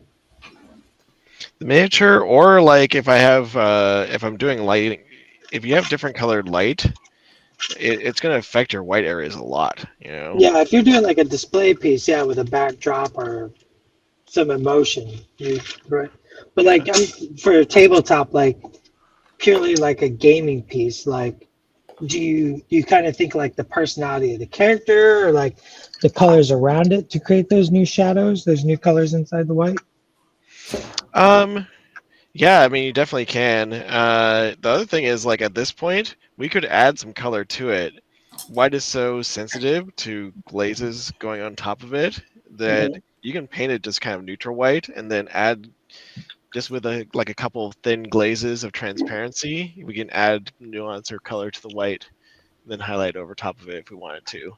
Right now, it's going on pretty neutral. Yeah. Maybe we'll add a little bit of color later, especially if I end up having like some glow at the tip of her spear like that. It'd be really easy to sort of like push some light into there. Mm-hmm. Yeah.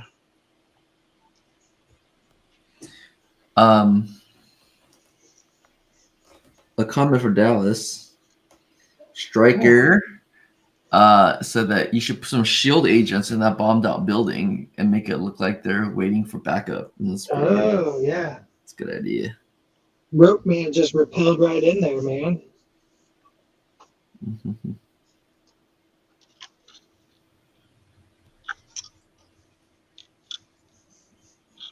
Rope Guy's my favorite of the shield agents. Rope Guy. Oh, speaking of which, so Ronan he's in the he's like when he goes Dark, right? Yeah, and he's with that Jessica, the girl Jessica Jones. Yeah, no, that girl Hawkeye, right? Yeah. He's No. that one. I thought it was in that one that series with the girl, and he teaches her how to be Hawkeye. I don't think he's really Ronin doing that, if I remember right. I don't know. Never mind. I don't know. You're just wrong, Anthony. Just accept it. Oh, he's not wrong. Just not wrong. He just gets all of his facts wrong.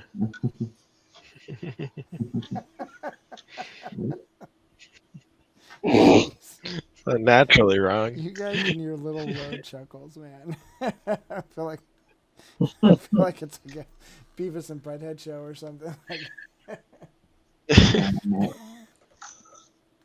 Anthony's got it down. Oh yeah. European travel he does. He gives giggles.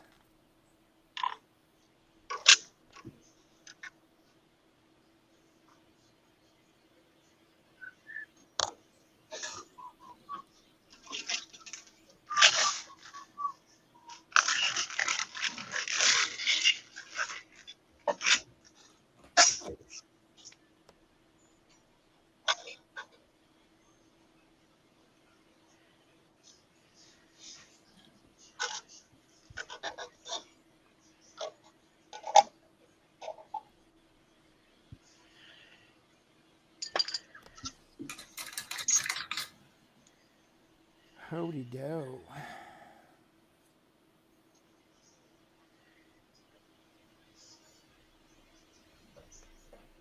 Whoa.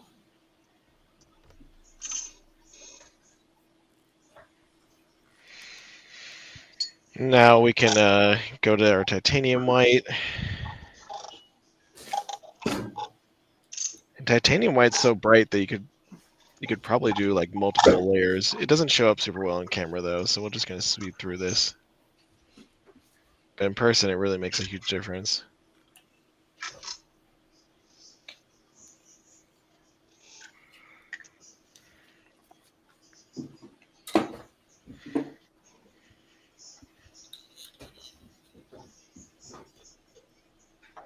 That's like a little like blings, little points of brightness. And this titanium white. Yeah.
There we go.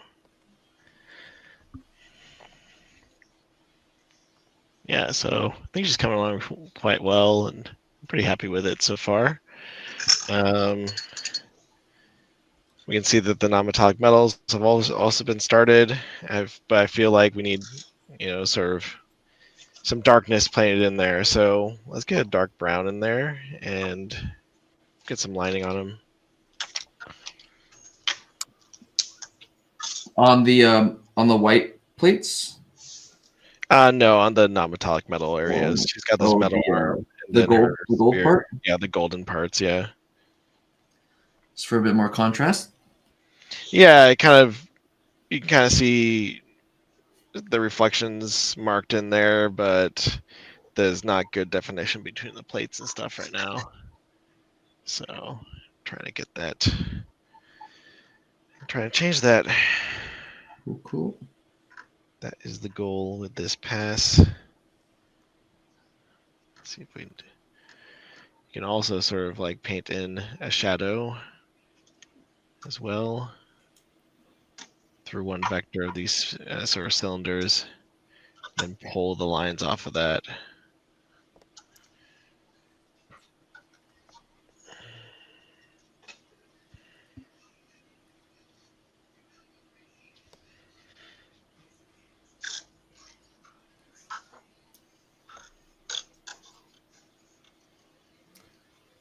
Are you using inks at this point, or are you using just regular thin down paints, or what?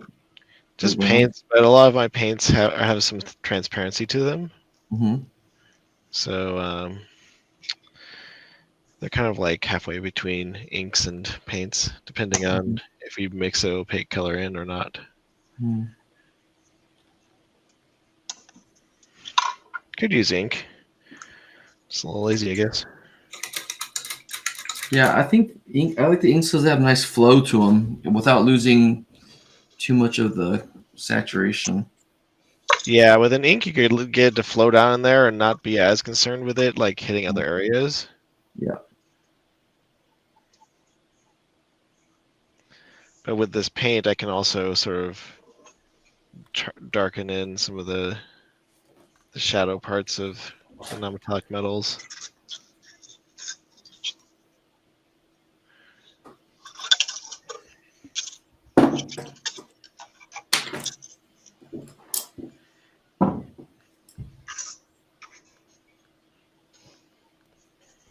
What's nice is that this is all like cylindrical shapes. I think the cylindrical shapes are the easiest shapes to paint in non-metallic metal. I don't know. What do you guys think?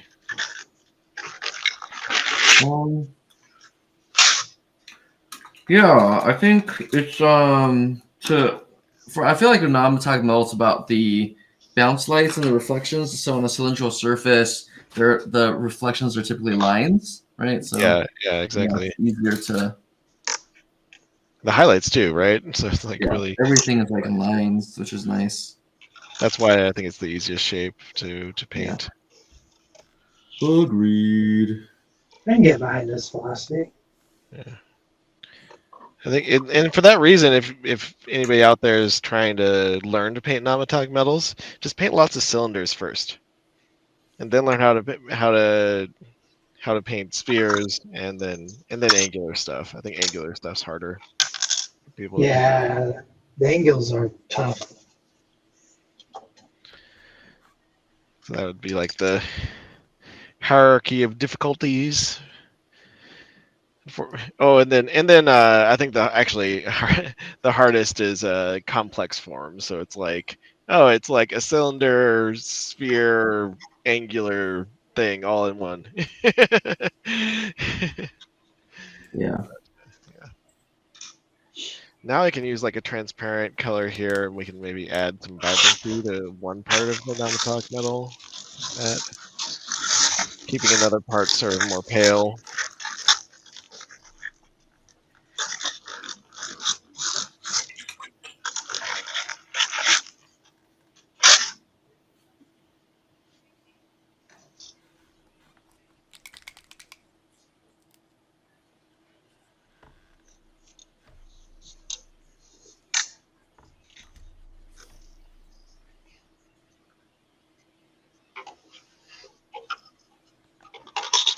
The other nice thing about like the cylinders is, like we were saying, everything is sort of lines, but also you don't really have to paint those lines freehand. You know, you don't have to take your brush and like say pull it like that. You can just use the side of the brush and like paint a line that way. So another reason why cylinders are easiest. Yep.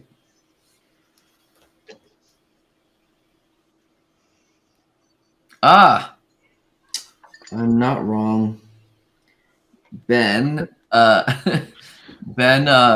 confirmed that in the Hawkeye whatever show, they flashed back to him being Ronin. Oh, see, was that it? I couldn't remember if that was in the show, but also they flashed back to him being Ronin in Endgame. Oh yeah, for real? I don't remember that. Wasn't it Endgame? Because like um, Black Widow goes to find him. Oh, and he's like in this farm, right?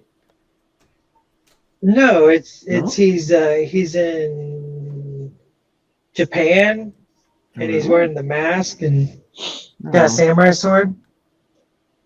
I was not paying attention apparently. Yeah, he's Ronin in Endgame. Yeah, where he says, "Don't give me hope."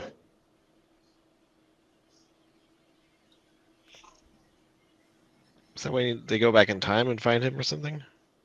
No, they just have to go to Japan to get him because he's all upset. He's edgy. He's being edgy, so he's edgy Ronin days. I remember the farm thing. I don't remember that. And then Kate, yeah, the show deals with him and Kate Bishop, who Yeah, is Kate Bishop. That's it. is a young Avenger, and takes the Hawkeye mantle.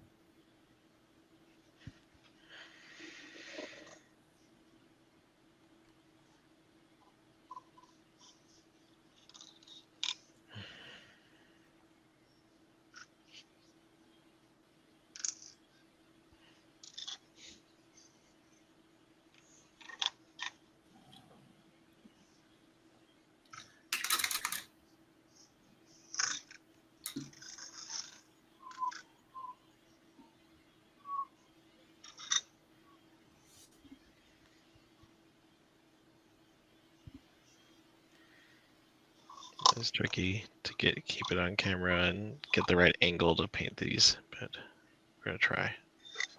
Yeah, I hear you. Much like Rockin' Rhymes.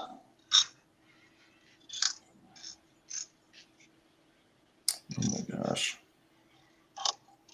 Paint ain't easy, but it sure is fun. Yeah.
So we're just doing some edge highlights as well, and then we're gonna do our like final blings, at least on this part of the non-metallic metal.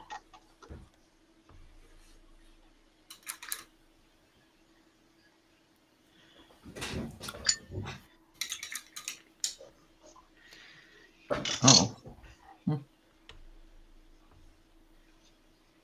Oh, Joe is on. Joe Ortober. Hey Oh, there, cool. Joe. I don't Hey, think Joe. I've seen you on before, but welcome, Joe. Sup, Joe? Yo yo. How's Wisconsin? I am not gonna lie, I'm having a really hard time right now with how dry the Midwest is. Yeah. And it's like when you're painting and then the paint just starts to dry on your brush and everything looks kind of chalky. Why don't you It's cry really about Hmm. annoying. Yeah. it? That being said, my wet pallet's already dried out. Is it dry in Atlanta? In Augusta. I mean, it's the same thing, Really? dude. When it gets cold, it's just bone dry. Like, and it rained all Dude, day, yeah. so when it rains, it's bone dry too. Like, I have my fan off. Usually, it's because my fan's on, and then it's my fault. But Oh yeah, having a fan in your that painting area is will dry your yeah. wet palette out so fast. But I checked. My fan's off.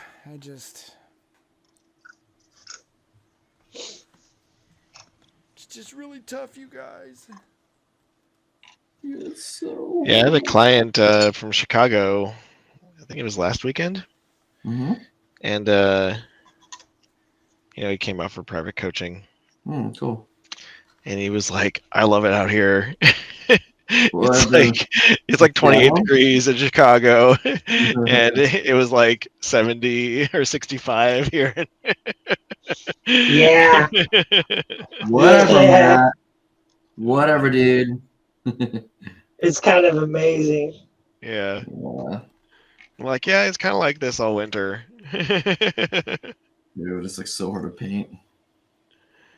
You know what? I have to break out a humidifier in my room. I gotta get that going.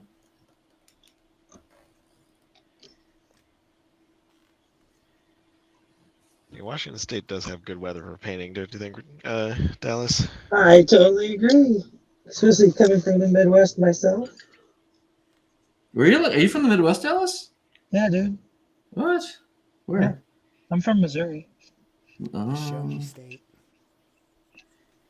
Yeah, show me. I don't believe anything you say, My sucker. mom's family is from Missouri. Show me state. I never heard that before.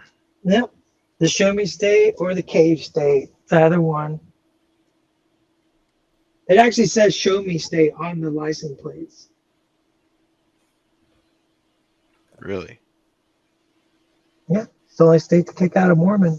Show me. Show me the proof. They had those golden bars, but then they lost them. That's true. So when the Missourian said show me, No, show me.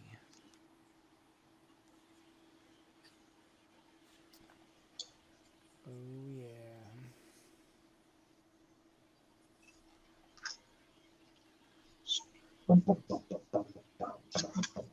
Is Missouri technically the? I always thought it was the South, not the Midwest.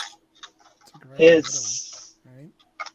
it's geographically the Midwest and usually classified as Midwest, but it's emotionally the South.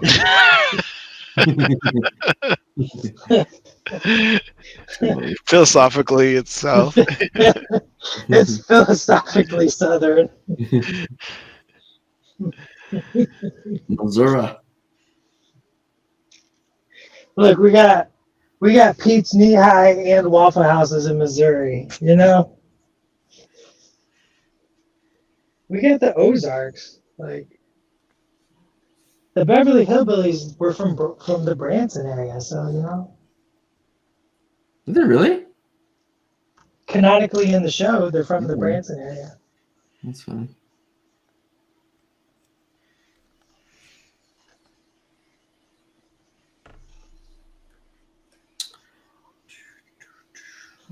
Did people from Missouri like the Beverly Hillbillies or hate it? Oh yeah, dude, 100%. Loved it or hated it? Loved it. Loved it. Really? I've never seen it before. Oh man, we sat down as a kid. We sat down to watch Beverly Hillbillies, Hee Haw, and the Dukes of Yep. Hazzard. Well, shoot, I was in San Diego when we were doing that. Those were the only shows on, right? Yeah, There's another one. we only had 3 channels, Anthony. It's funny. Follow up with a little Matlock. Yeah, Mhm. that's what I'm talking about.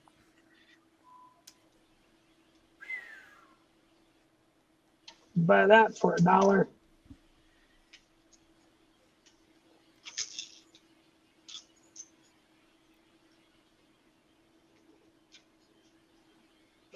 All I know is, as a kid growing up, the Beverly Hillbillies always gave me hope. Like we could hit it rich. That's it, Paul. We're gonna strike it rich. We're gonna get that Texas Texas tea. tea. That bubbling crude could be right under the ground. It's right underneath us. You don't know till we dig. So what are you working on now, Matt? I'm just putting those final little like white blings into the metal, and I think it's like a pretty good spot for now. You know. Okay, philosophy on this, right? So you guys, do you think that gold should be highlighted up to white, or should it stay creamy in the highlight? See, I think like as long as that white highlight is really sharp, like tiny, it makes sense because gold, any sort of really polished metal will have a reflection of the light source that just bounces off the surface, you know, and isn't influenced by the color of the metal. It's The like a specular part, like the yeah, the specular. specular pure reflection of the of the Okay, okay, all right. of the light source. And it also gives you that extra bit like high contrast, which is another aspect of what makes something look like it's metallic. Okay.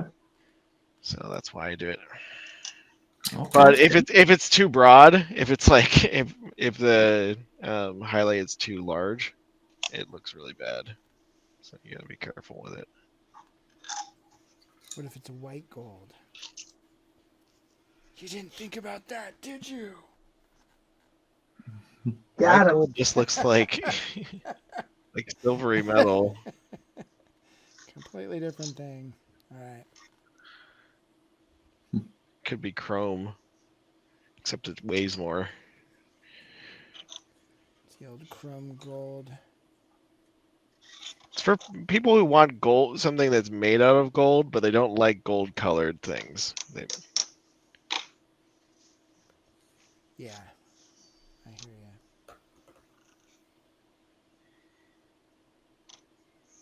you. Yeah, I don't know. I'm probably about Probably about time for us to focus in on you, there, Anthony. Pressure's on, buddy. Yeah, Anthony. Oh. Rapture, like the rapture. All right. Dun, dun, dun, dun.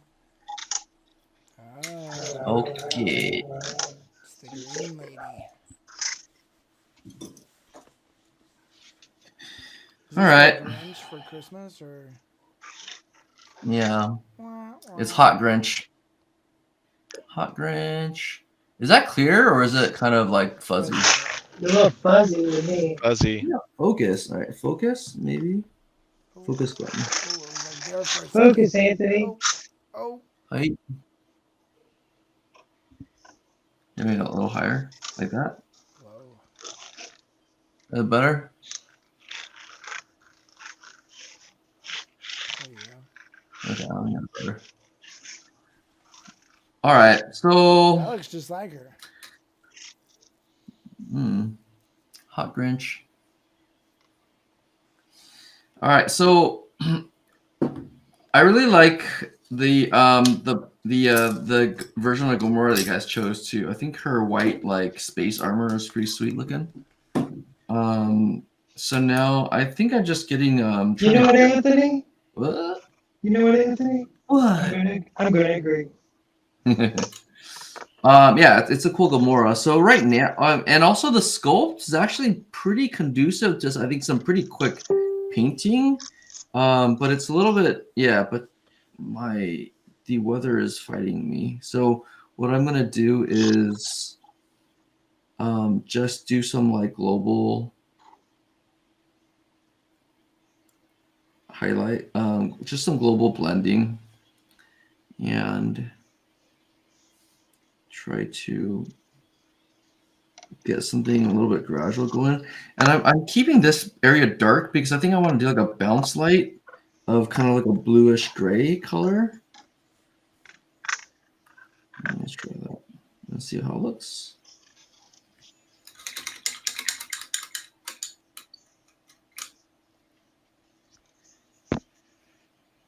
That's a cool model. I like that pose. Yeah, it's pretty good. And I don't know.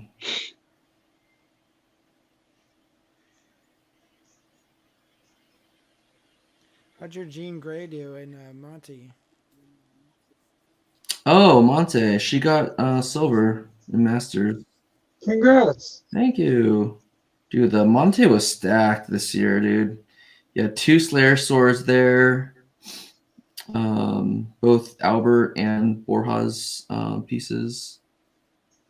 And Tebow stuff too. There's a lot of good stuff. There's always good stuff in Monte, but it was good to see everyone, and yeah. I was pretty stoked for the results. You haven't been, right? I haven't, no. Yeah. Dallas, have you been? I thought you were thinking about going, right? I mean, I always think about going to lots of things, but no, I've not been to Monty yet. Matt almost went. I went in 2019. Yeah, you did. But you almost went this year. Yeah, I wanted to go this year, but it just didn't. Yeah, it didn't make sense. Yeah. And I also can't go unless Ellie can go, and they're redoing the museum right now too. So Oh, okay. yeah, I'm not allowed to go to Italy without her. No joke, right? Bad. Like, It's in our marriage vows. It's Yeah. yeah. Through thick and thin, into Italy do us part. Yeah. I'd be running the risk of my marriage falling apart if I went to Italy without her.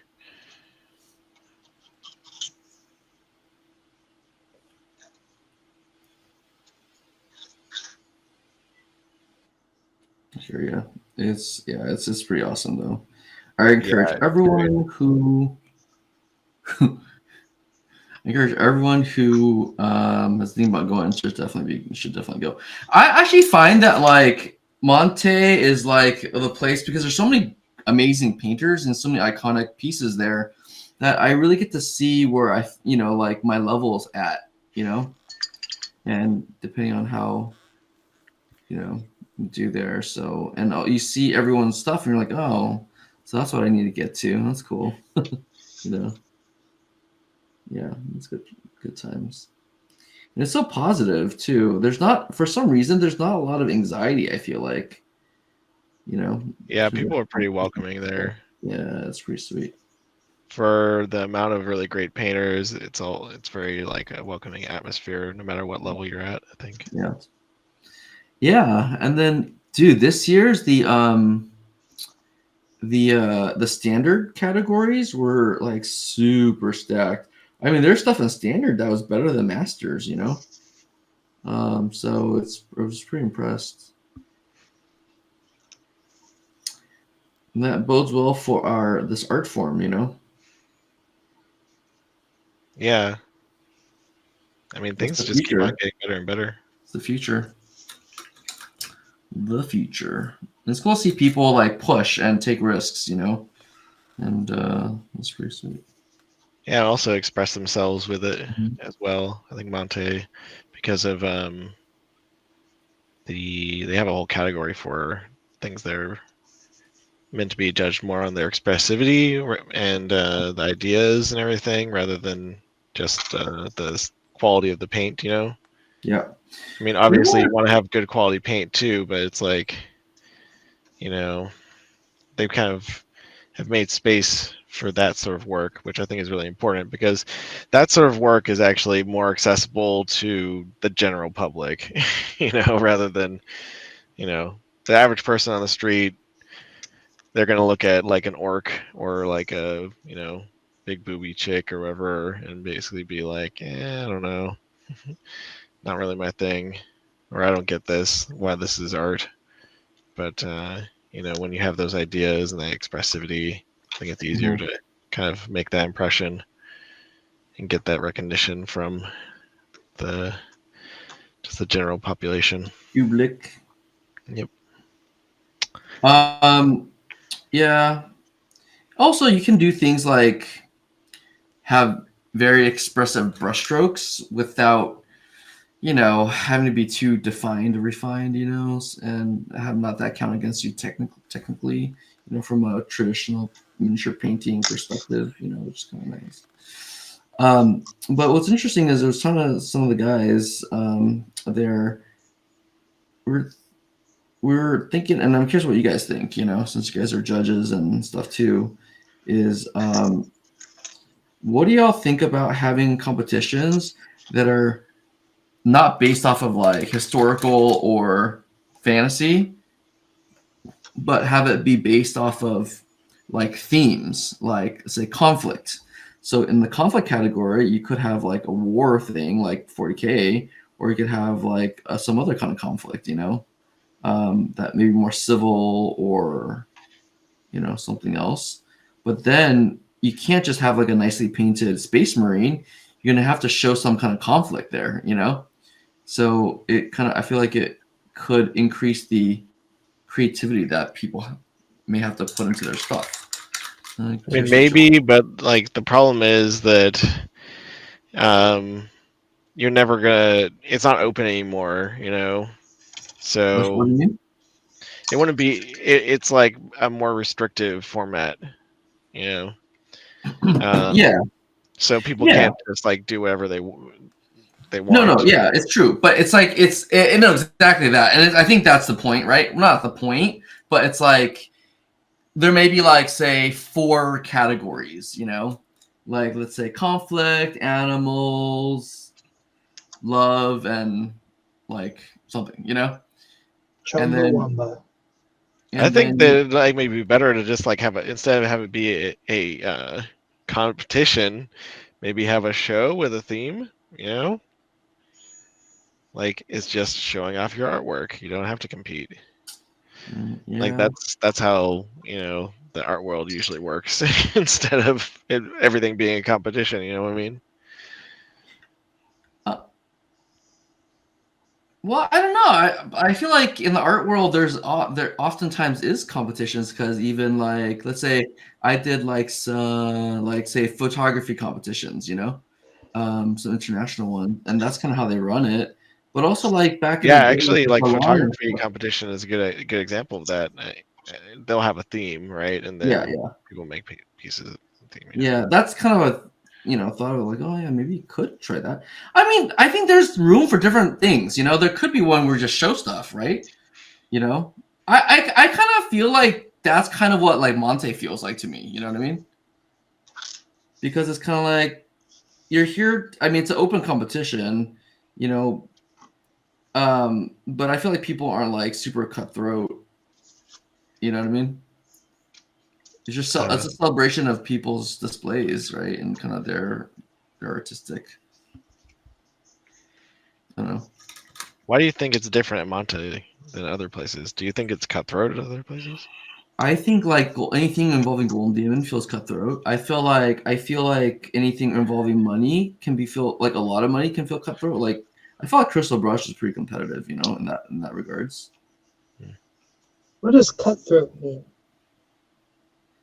I mean, like there's a lot. Like it feels like it's like people got competitive, Well, I mean, people vying But for like you're top prize. competing.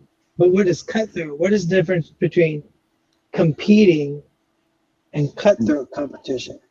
Yeah, that's a good question. Like, yeah, to me, like Like, I mean, Monte is somebody is. like to me, cutthroat means I walked up and I knocked your piece out of your hand, or I'm talking to judges, or I'm slandering your piece, or like that. That's I feel like Golden what is Demon is cutthroat? like that. Define cutthroat. Define cutthroat. I feel like Cutthroat is like maybe where there's like a lot of intensity of emotion and of a desire to win or something, and then it gets in the way of being collegial and celebration of other people's stuff.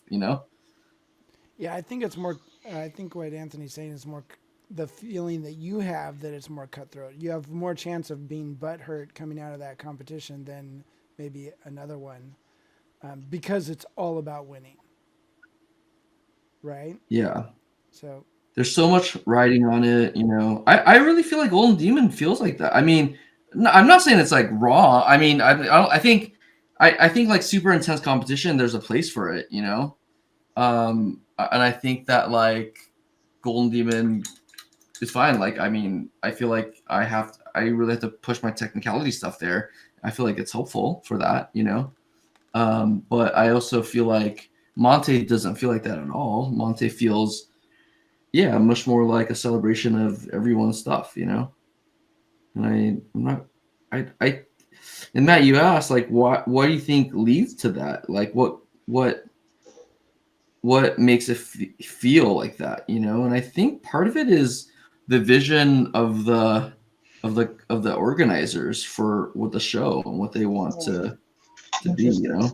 Whereas I feel like Francesco and on the Monte crew, the show that they made was, hey, we just want to celebrate people's stuff. And I think certain people Yeah, like, but the Golden Demon, they like say that it's a celebration of Games Workshop art. So what's the well, difference? I think the difference is that traditionally, for Golden Demon, you're looking for mistakes and you're looking to knock people down. That's how the judges judge, right? Like, hey, this has less mistakes than this one, so this one is better. That's how you. So, That's what. That's how a lot of people judge, and it's too bad, but it is. yeah, I right. mean, whenever you're doing a high dive competition, you're looking for mistakes. Well, I think actually, no, like I was Yeah, but talking. like what is a mistake and what isn't a mistake is a lot more clear when it comes to sport or something like that. Sure. Yeah, I was talking to Roman actually at Monte, and I guess you can say, I don't know, like he was saying that like what he was trying to impart on as he's a Golden Demon guest judge, right? Yeah. Was to say like, look, it's not cool to just like go through and say like, oh, this one has more mistakes and this one, like, dude, like everything that deserves a gold or deserves to be the Slayer sword, like it's super high quality stuff, you know. So instead of just trying to count how many mistakes each one has, and maybe one has one fewer mistake, you know, instead maybe we should look at the intentionality of the artist and the overall impact of the piece, you know. So while one may be technically superior, but the overall impact isn't as much there, you know. That You have to have a lot better judges for that. I was gonna say because Golden Demon has like, maybe 2 artists and then 12 non-artists judging. So which one? Yeah, it's like it's pretty easy for somebody to judge, you know, how smooth something is or how clean it is and stuff like that. But it's a lot harder for somebody to judge like how good the composition is on a piece, you know, which is like the overall how complex, how they've used all of their contrasts, that sort of stuff. So it's like, and I think that a lot of people don't expect to be judged on that anymore in miniature painting, you know. But that's really what they should be. I agree. You know? I agree. This is what we want to impart. The worthy is that feeling like it's not all technicality. Technicality is important because you have to, but you can demonstrate different levels of technicality, and your storytelling can be more important than how good somebody blended something. Because you can blend something and not tell a story. It's not compelling, right? Yeah, that's actually what I find pretty cool about the worthy, and something that like influences how I think about my entries. You know what I mean? Like even for like Jean Grey, I just focus on mostly on the technical side, right? Can I recreate like Jim Lee style kind of paint like artwork in a 3D space and have it be somewhat a little bit more compelling than but it didn't have as much of the storytelling elements. Let's say John Ho's piece had, because he had a whole like mountain that he painted. I mean, but we look. But like, even as a judge, the mountain, you have to look past the mountain. You have to look past. Like I always talk. I've always talked about how a lot of painters have a way to put up these like really cool, like the light show, right? The wow factor. The shock and awe, right? Yeah, but you have to look past that. And does the shock and awe contribute to the story? Does the shock and awe contribute to the overall philosophy? They spent all this time, but did they administer their skill to an appropriate level across the entire thing, or did they rush through the shock and awe just because it's so like Sean? It's very there's a lot to take into consideration when you're looking at that stuff, and I think that's the interesting part about it. It's like, I mean, yeah, you can walk up and like if I can see your entry from across the room, I'm gonna be like, whoa. But if I get up close and the story breaks down and the composition falls apart, well, it starts to like wane in my eyes, right? Like, It's not as cool as it was a minute ago. It's not. No, I know exactly what you're talking about. It's like if smooth. Yeah. Oh, that's okay. Sorry. Yeah. You know, Matt, what you're saying? Oh, I mean, if smoothness and if that's the end all be all of how people judge in a painting competition, then what do you mean, people, Matt? Just kidding. Well, no, I didn't say you people. If people judge that way, you were talking about how Golden Demon's kind of like that, right? Yeah.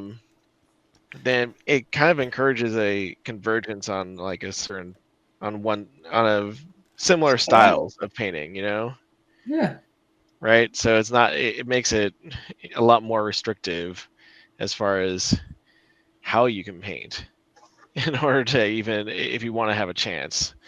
Right. Well, so I mean, it's like less and less expressive of maybe your own personal style or effect that you're trying to make.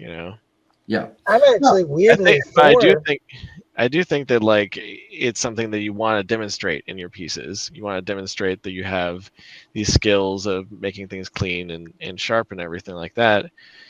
But it shouldn't be it shouldn't be the main way that people are judged. But I'm also for the idea, like, if that's how somebody wants to run a competition, that's how they want to run a competition, right? If I run a battle of the bands, rock your socks off, and you show up with a folk guitar, I'm gonna be like, Sure. dude, this is the rock off. Like, Lose. you're not rocking my socks with your with your harmonica. Yeah. Look, like, it's part of the. It's like each. You gotta, like, you go to the competition for the competition.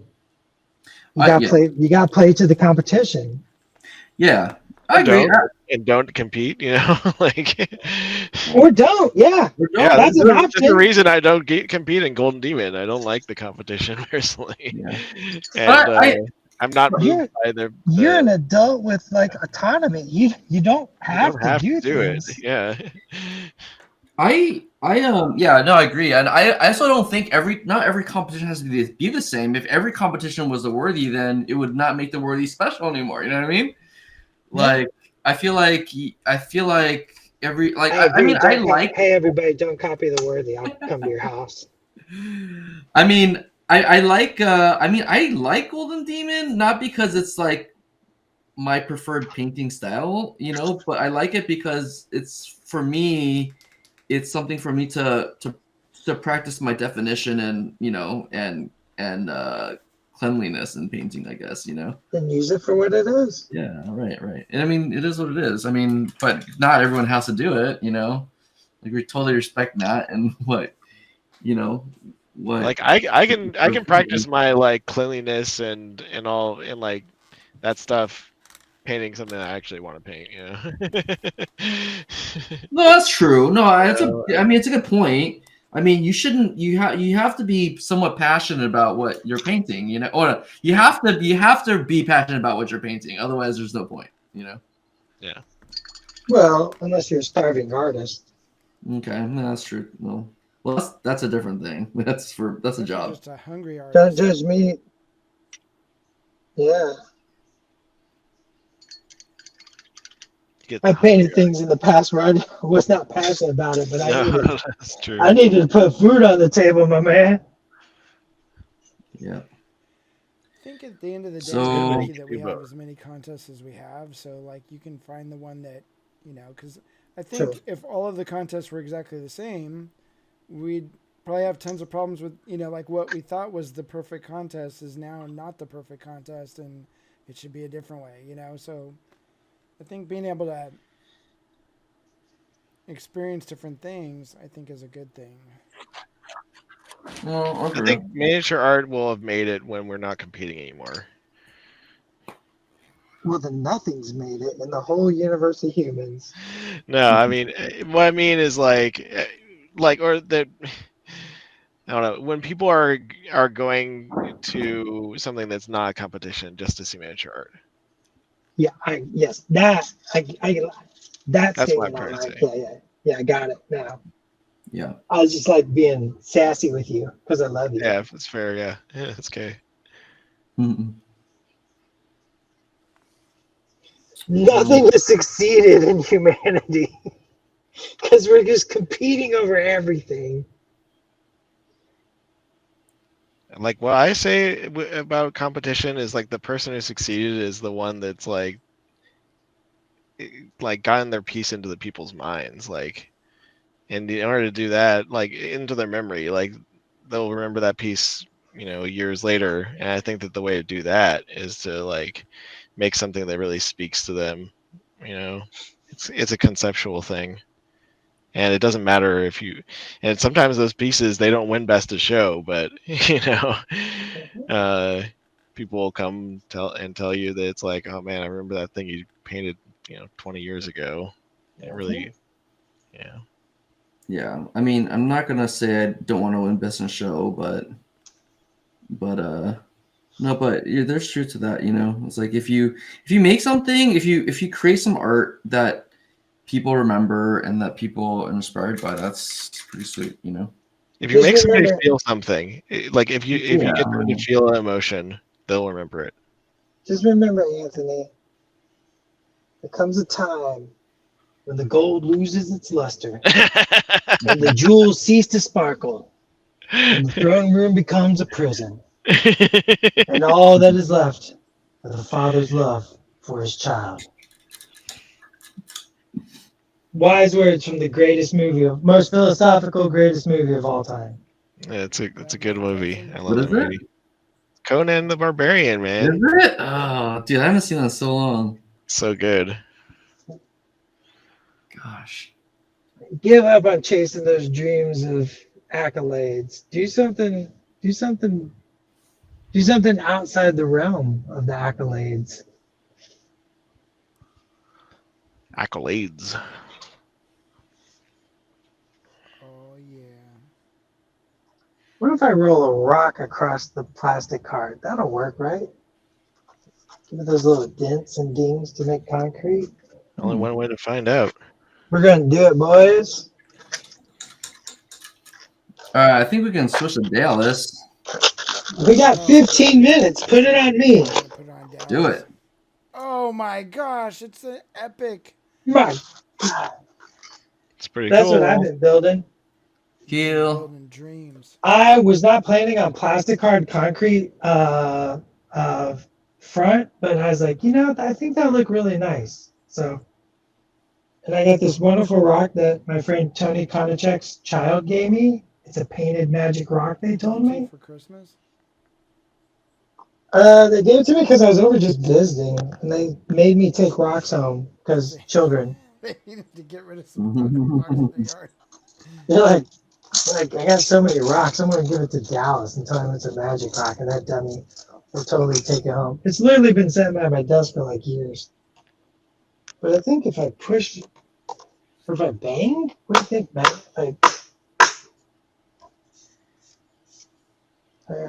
That's I not don't know. really working. We get it hot first, maybe. Heat it up. Well, I'm not gonna heat it up on stream. Yeah. So I'm gonna figure out some way to do a little bit of texture on that. So when I paint the concrete foot. My idea here is I'm gonna have a secret bunker. See the secret door down there? Uh huh. It's gonna be a secret bunker inside this blown out building, and I'm gonna fortify it. What's inside the secret Like, bunker? take it all. I can't tell you, it's Another secret. bunker. 2 secret bunkers, one might say.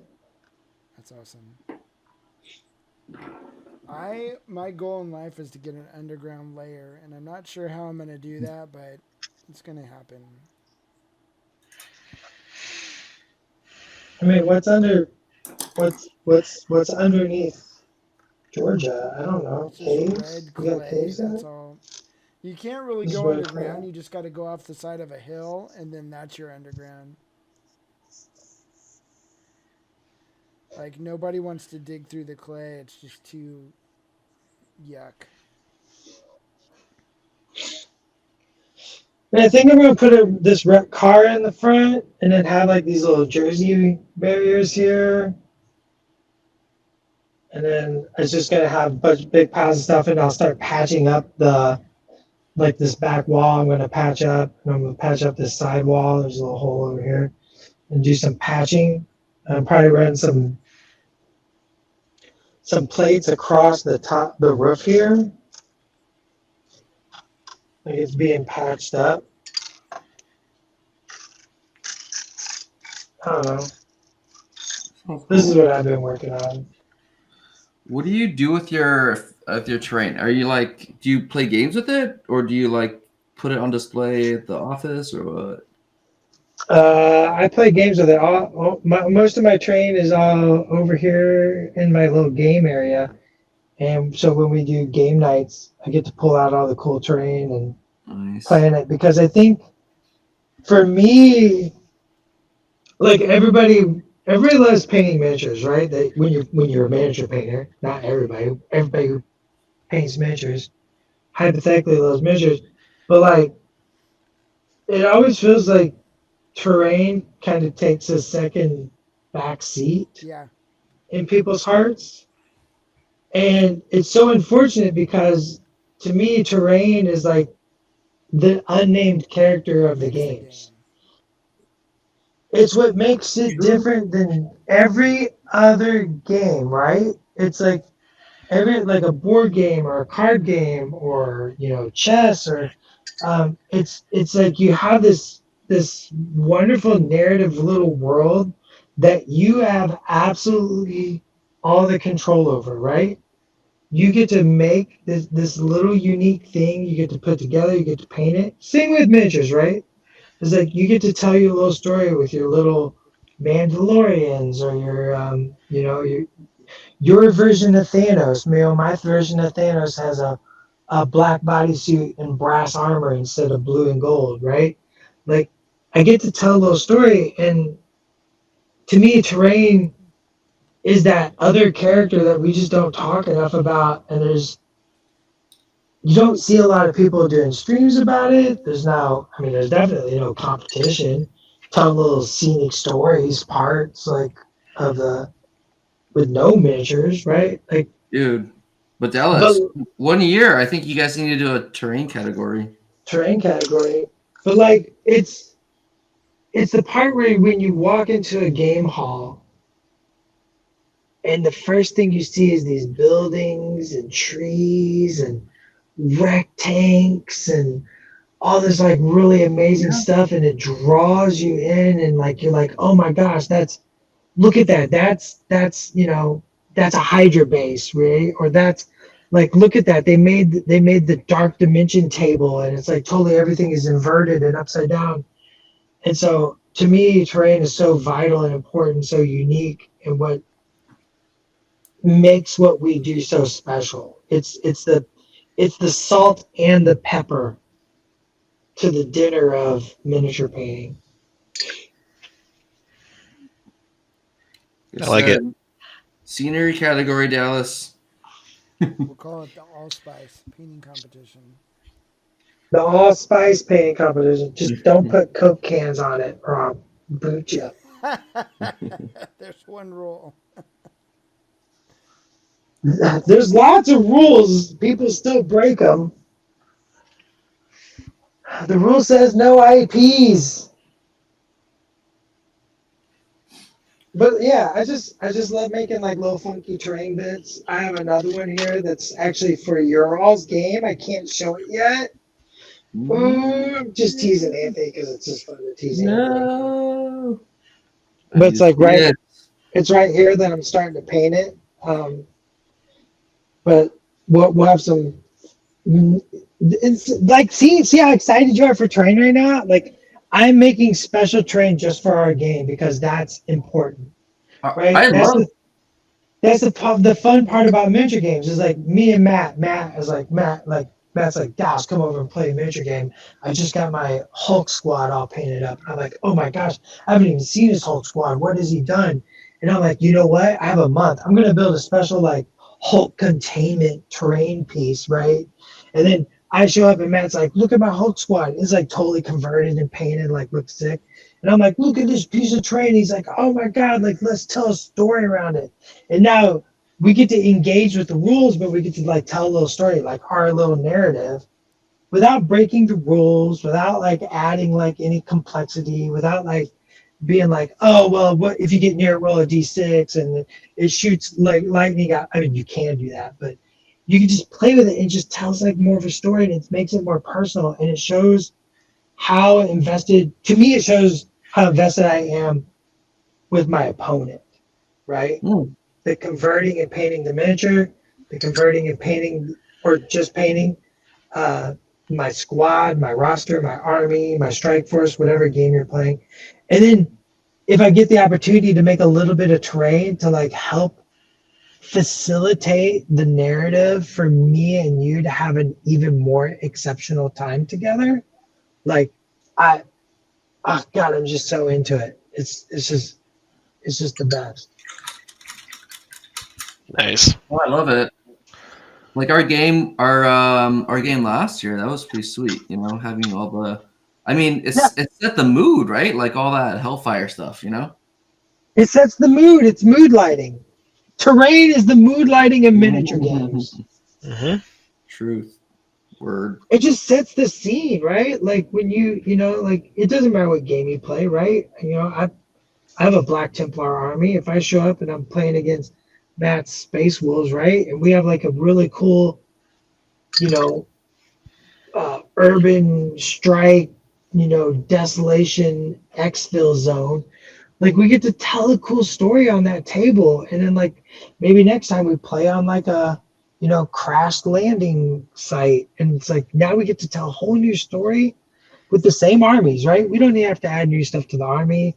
Like maybe we didn't have time, but like we get to tell a new story with the train, with the setup, with the scenario, and I think that is just so much of the personality and what is unique about what we do from a gaming perspective. And I mean, honestly, from a hobby perspective, in a conversation perspective, right? Like putting a little bit of myself into these little terrain pieces and thinking about how I would do this versus what you would do, right?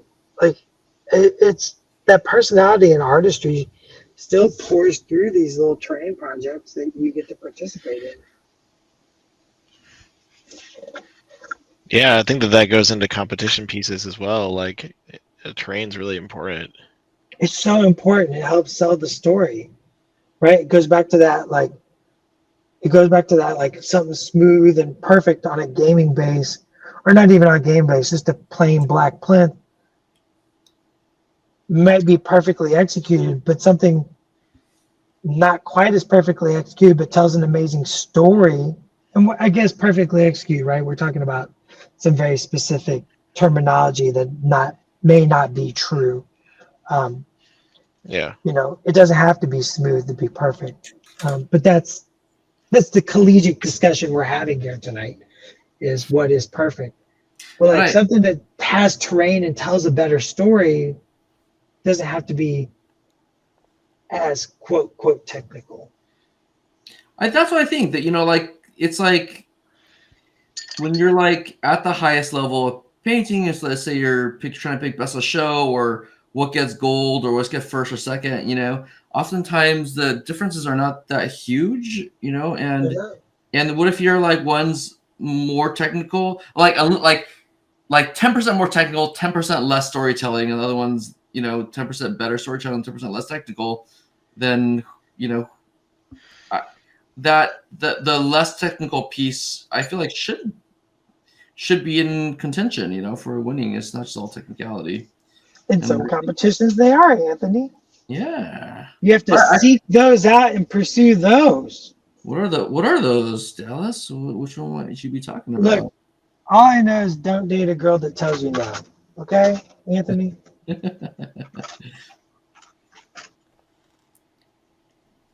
No.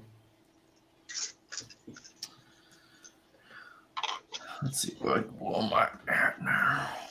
Ah, I've got a good example of that train adding to a game. At a certain point, we weren't into competitive 40K or anything. Me and my friends would just play Apocalypse because you got to put all your toys on the table and blow them up. And I remember yeah. your games, Aaron. they I were remember them. epic, right? And so, San Diego, yeah. right? So this one time, we'd make up special scenarios, and this one time we're like, oh well, we're gonna have like we were having problems like with mobility on the tables. So we're like, well, what if we had these warp gates on the table and you could drive through it and it would send you to a random spot on the table through another warp gate. And so, we're like playing around with it in my buddy John's garage. And I think he just pulled out some paper plates. And he's like, oh, well, like, it could be like this. And I'm like, that's perfect. We're going to do this once, right? So we get to the game like a couple weeks later, and he pulls out full on warp gates. like he freaking made and painted these warp gates that look like shoot, what was that one movie where they go through the warp gate? Yeah, Okay. Stargate. They look like a Stargate? bunch of Stargate things. Like he found some toy, and he bought a whole bunch of them, but then painted everything, like made it into a train piece, and it was like it just made it so much better, because we were going through actual warp gates now instead of just a piece of paper, and a piece of paper would have been fine, you know, but But see, like even that goes right back to the conversation about painting competitions, right? Like the difference between like the mentality of Aaron or I or you all, the way we're approaching a game to play our miniatures together is different than the way like you know Pagani would approach it, where he's very much the competition, the strategy. It's not about the narrative. It's about the maneuvering the pawns on the battlefield to the best position to minimize the impact of the randomness of the dice. Whereas me, I'm like, I'm pushing my guy there to blow that up because it's Yeah. fun. So I'm never going to compete, right? I'm not going to compete in a game competition. Yeah, it's definitely like I know a lot of guys, especially in San Diego, is very competitive for everything. And I like we had our little group that wasn't competitive at all, so we just play with each other. But I also understood that for those guys, that was like making the cool warp gates, and it was the same experience, That's just completely It's the different. same experience. It's making the warp gate. They spend hours like thinking about the maneuvering on the table, how to execute turn zero, how to like minimize those dice rolls, how to like what happens if they come in contact with this army and what unit has to be deployed near that unit. Like they run they they run like different scenarios through their head, or they put them on the table and run them out over and over again. Like it's interesting. But anyways, terrain. I just think terrain's cool, man. Yeah, You never see a chessboard look this cool. that's for sure. That's definitely true. And I love chess.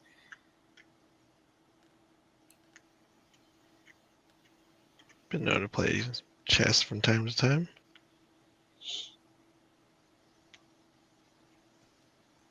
And Zay was at chess club when he was in middle school, so it was a lot of fun getting to play games against him. Nice. Did he get good enough to beat you all the time? Yeah, he started getting good where he's like literally learning, like memorizing like maneuvers, right? You know what I Listen, mean? Pop, it's just not fun playing with you anymore. Yeah. It's like, oh, I see you using this Strakowski gambit. And he's just like, okay, whatever. I just moved one pawn. Hey, that's what it's all about. Stop it, kid. Classic blunder, father.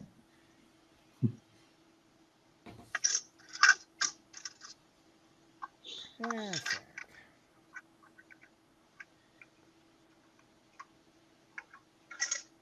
Can't believe you fell for that old trick. Ha ha, old man.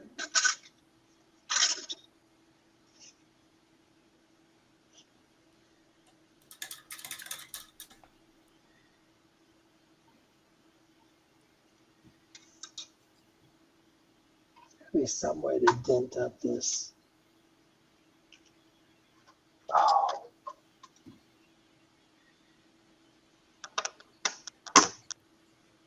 No, that's too big. I'll figure it out. So part of me, Dallas, wants to make a board that's like a used car dealership that just has a bunch of cars and obviously some buildings and stuff. But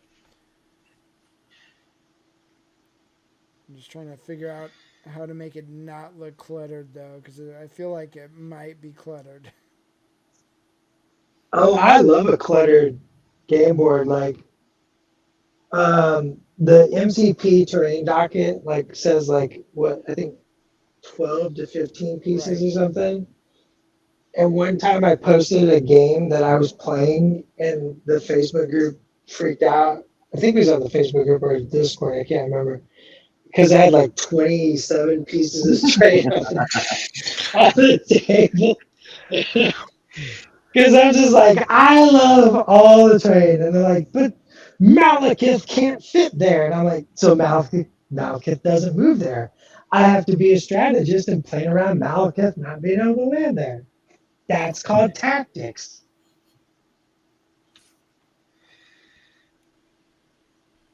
Yeah, I like throwing stuff, but then I started finding out I was screwing myself over by throwing terrain that was blocking line of sight to my guy.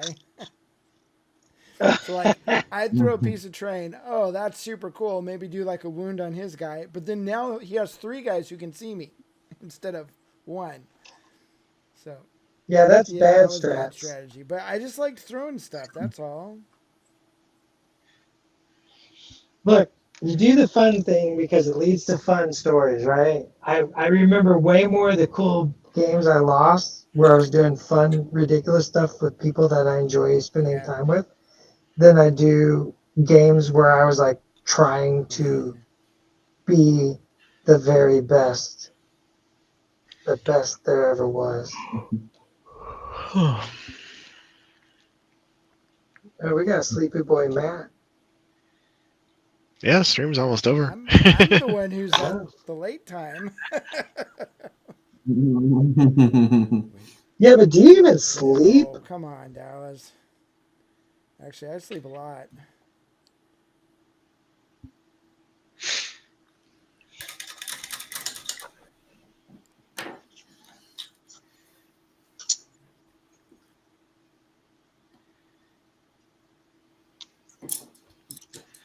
Thanks.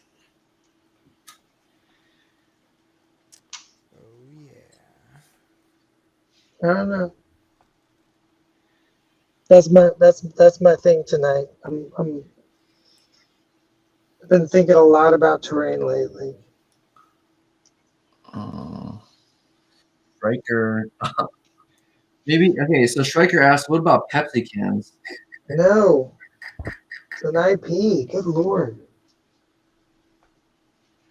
His name's not Striker. There's no T.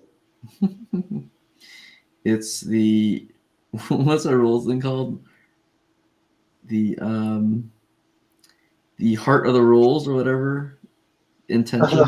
The heart of the cards? Rules is written, not as Rules is- intended. Yeah, not yeah. Rules as intended. That's how it operates. He intended a T. Raw versus rye.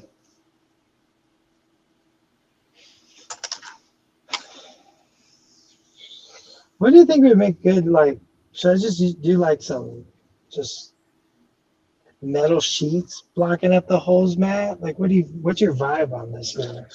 Give me a vibe check, Matt. Junk pile? Should I just pile junk? Oh yeah, that could work. Or it could be covered up with like a dumpster. Oh yeah, dumpster. Matt, I remember when you made little tiny trash bags at one time for Crystal Brush. Do you remember that? For And I Crystal just Rush. remember thinking, Yep. dang, those bags look so good. It was just a trash bag, but What was the format again? It was for that piece that was like it was just like all this piles of trash and stuff, with the character on top of it that was like stubbing his toe or Was it Mongo? Yeah. Mongo, yeah. What year was that? 2017? No, it was a lot. It was it was earlier than that.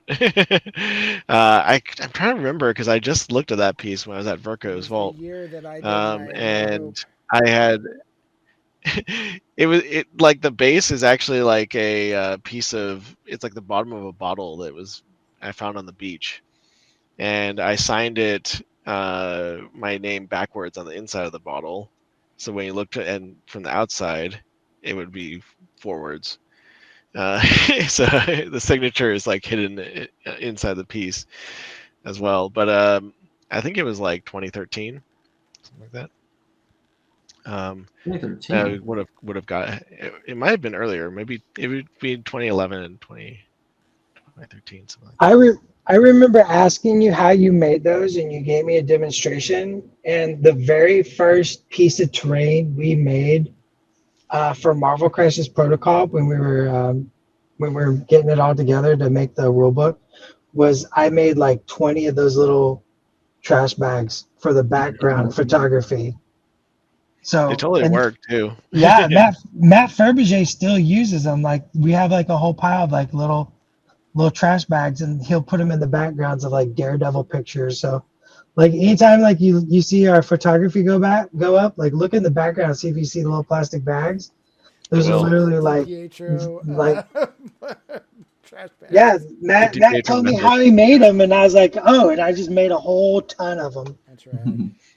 They really work at, and you can they look very like realistic because you're able to like create the shapes. And yeah, it looks really cool. And especially for like photography, for like miniature photography, because usually that stuff's way in the background, and it just they look so real back there. Yeah, but even like close up, because the thing is like you don't want this trash bag to just kind of look like static or whatever. Like it's not you know being affected by gravity or whatever. Um, but yeah, I'll have to do a. I don't know if I've ever done a tutorial on like Miniature You Monthly should on do those. a trash bag because I would So totally watch it specific, because yeah. I'm making a bunch of MCP terrain right now too. So I totally want trash bags. It works really well, and the cool thing about that method is that they're durable. Like that Mongo piece, those trash bags are this. They're they're still in perfect condition after all those years. How did you make it? Ah man, the stream's at its end. I'll have to show you sometime. We have to end on a cliffhanger for the Yeah, next yeah, stream. yeah. Join I us next also time for did like Matt's tiny. Trash. I did like little crushed like pop cans and stuff like that, and like cigarette butts and like all sorts of like little tiny little details. I even used a actual piece of rusted metal on that, but used a little trick with the super thin super glue to basically seal it all up, so it was Wake your ass up, not cause it's rust time away to go over the years. beast mode. Yeah, lots of really cool things. Yeah, it was fun. I'd like to do more. I don't know. I think that was the only piece I used those little trash bags on. I should do another one. I keep on thinking of like, oh yeah, I should do some more of these like sort of distressed scenes and stuff like that. Just never haven't gotten around to it yet. Impending Duff just Cool. rated us. Oh right, no! What up, as we're Duff? wrapping up. Right where we're about to end. Yeah. Well, let's do I think stuff. Yeah. let's show what we've done Yeah, so we far. just did a Okay, yeah, giveaway. sure. We gave away like $500,000. You guys just missed it. Sorry. You just Oh missed well, it. maybe next Son of a time. They have biscuit. to turn it in. All right, so that's Dallas is making recreating his house. No. Crash. Yep, this is just what my house looks like. Big hole in the roof and the wall. Very cool terrain. And then we got Anthony Wang doing his thing. Oh, painted some Gomorrah. Got her blocked off. Yeah, that's looking nice. Been a rough painting session, but you just gotta refine her a bit more. Sweet. And then we got Matt. I started her at the beginning of the session, so I think we did pretty good. Little Proxima action. Nice. And then we've super got. sweet. Shoot. Aaron with the Big Daddy. So I added some Rhino. in there. Growl. So this is Rhino. Nice. And then I got bored of painting Rhino, so I started putting white highlights on Dr. Octopus. Nice. Nice. Are you gonna do an alternate scheme on that Doc Ock? Because I hope you paint him white, because that would just be Just do a awesome. white looking. Doc Ock. That would be. Dude, that would look awesome. I'm mulling over my bases and stuff and how the bases are going to come together, and I kind of want them all to be a little bit like lighting and themed, like Matt did that last year, and I thought it was really cool. But so I can only get so far with the paint job, and then it's like, okay, wait, we'll see what everything looks like. But that's about as far as I am right now in my little squad. My little pony squad. Did you do something to his like What's tongue? that? Did you do something to Venom's tongue? He looks like Yeah, I put paint extra. on it, Anthony. goofy. Golly. Jeez. Louise, man. I And bet then, it. and then we this was from last year, but we talked about it a little bit. So, explosions. Super cool, but Cool. yeah. So I'm just trying to figure out my jam and all that good stuff. Impending Duff is a fan of the Spider-Man stuff. Yeah. It's all So about Spider-Man. Oh no, it's It's not a great- all about it's a great, Spider-Man, it's all about Spider-Man. the Spider foes. Although after getting my butt kicked by my son with Spider-Man's thing, I might start doing some Spider-Man stuff. I'm so bad at rolling dice. I need all the help I can get. Like it all works out. cool. Sweet. We did it, All right, boys. well, I think that's the end of Yeah, the we did. show. Yeah. Thanks for hopping in. Thanks everybody for showing up. Thanks for the raid there, Yeah. Duff. Definitely Yeah. appreciate it. What were you guys working on? Yeah. Watch this. Will open up a whole can of worms. Everything. But yeah, so we will get headed off. Thank y'all for hanging out, and we will see you next time.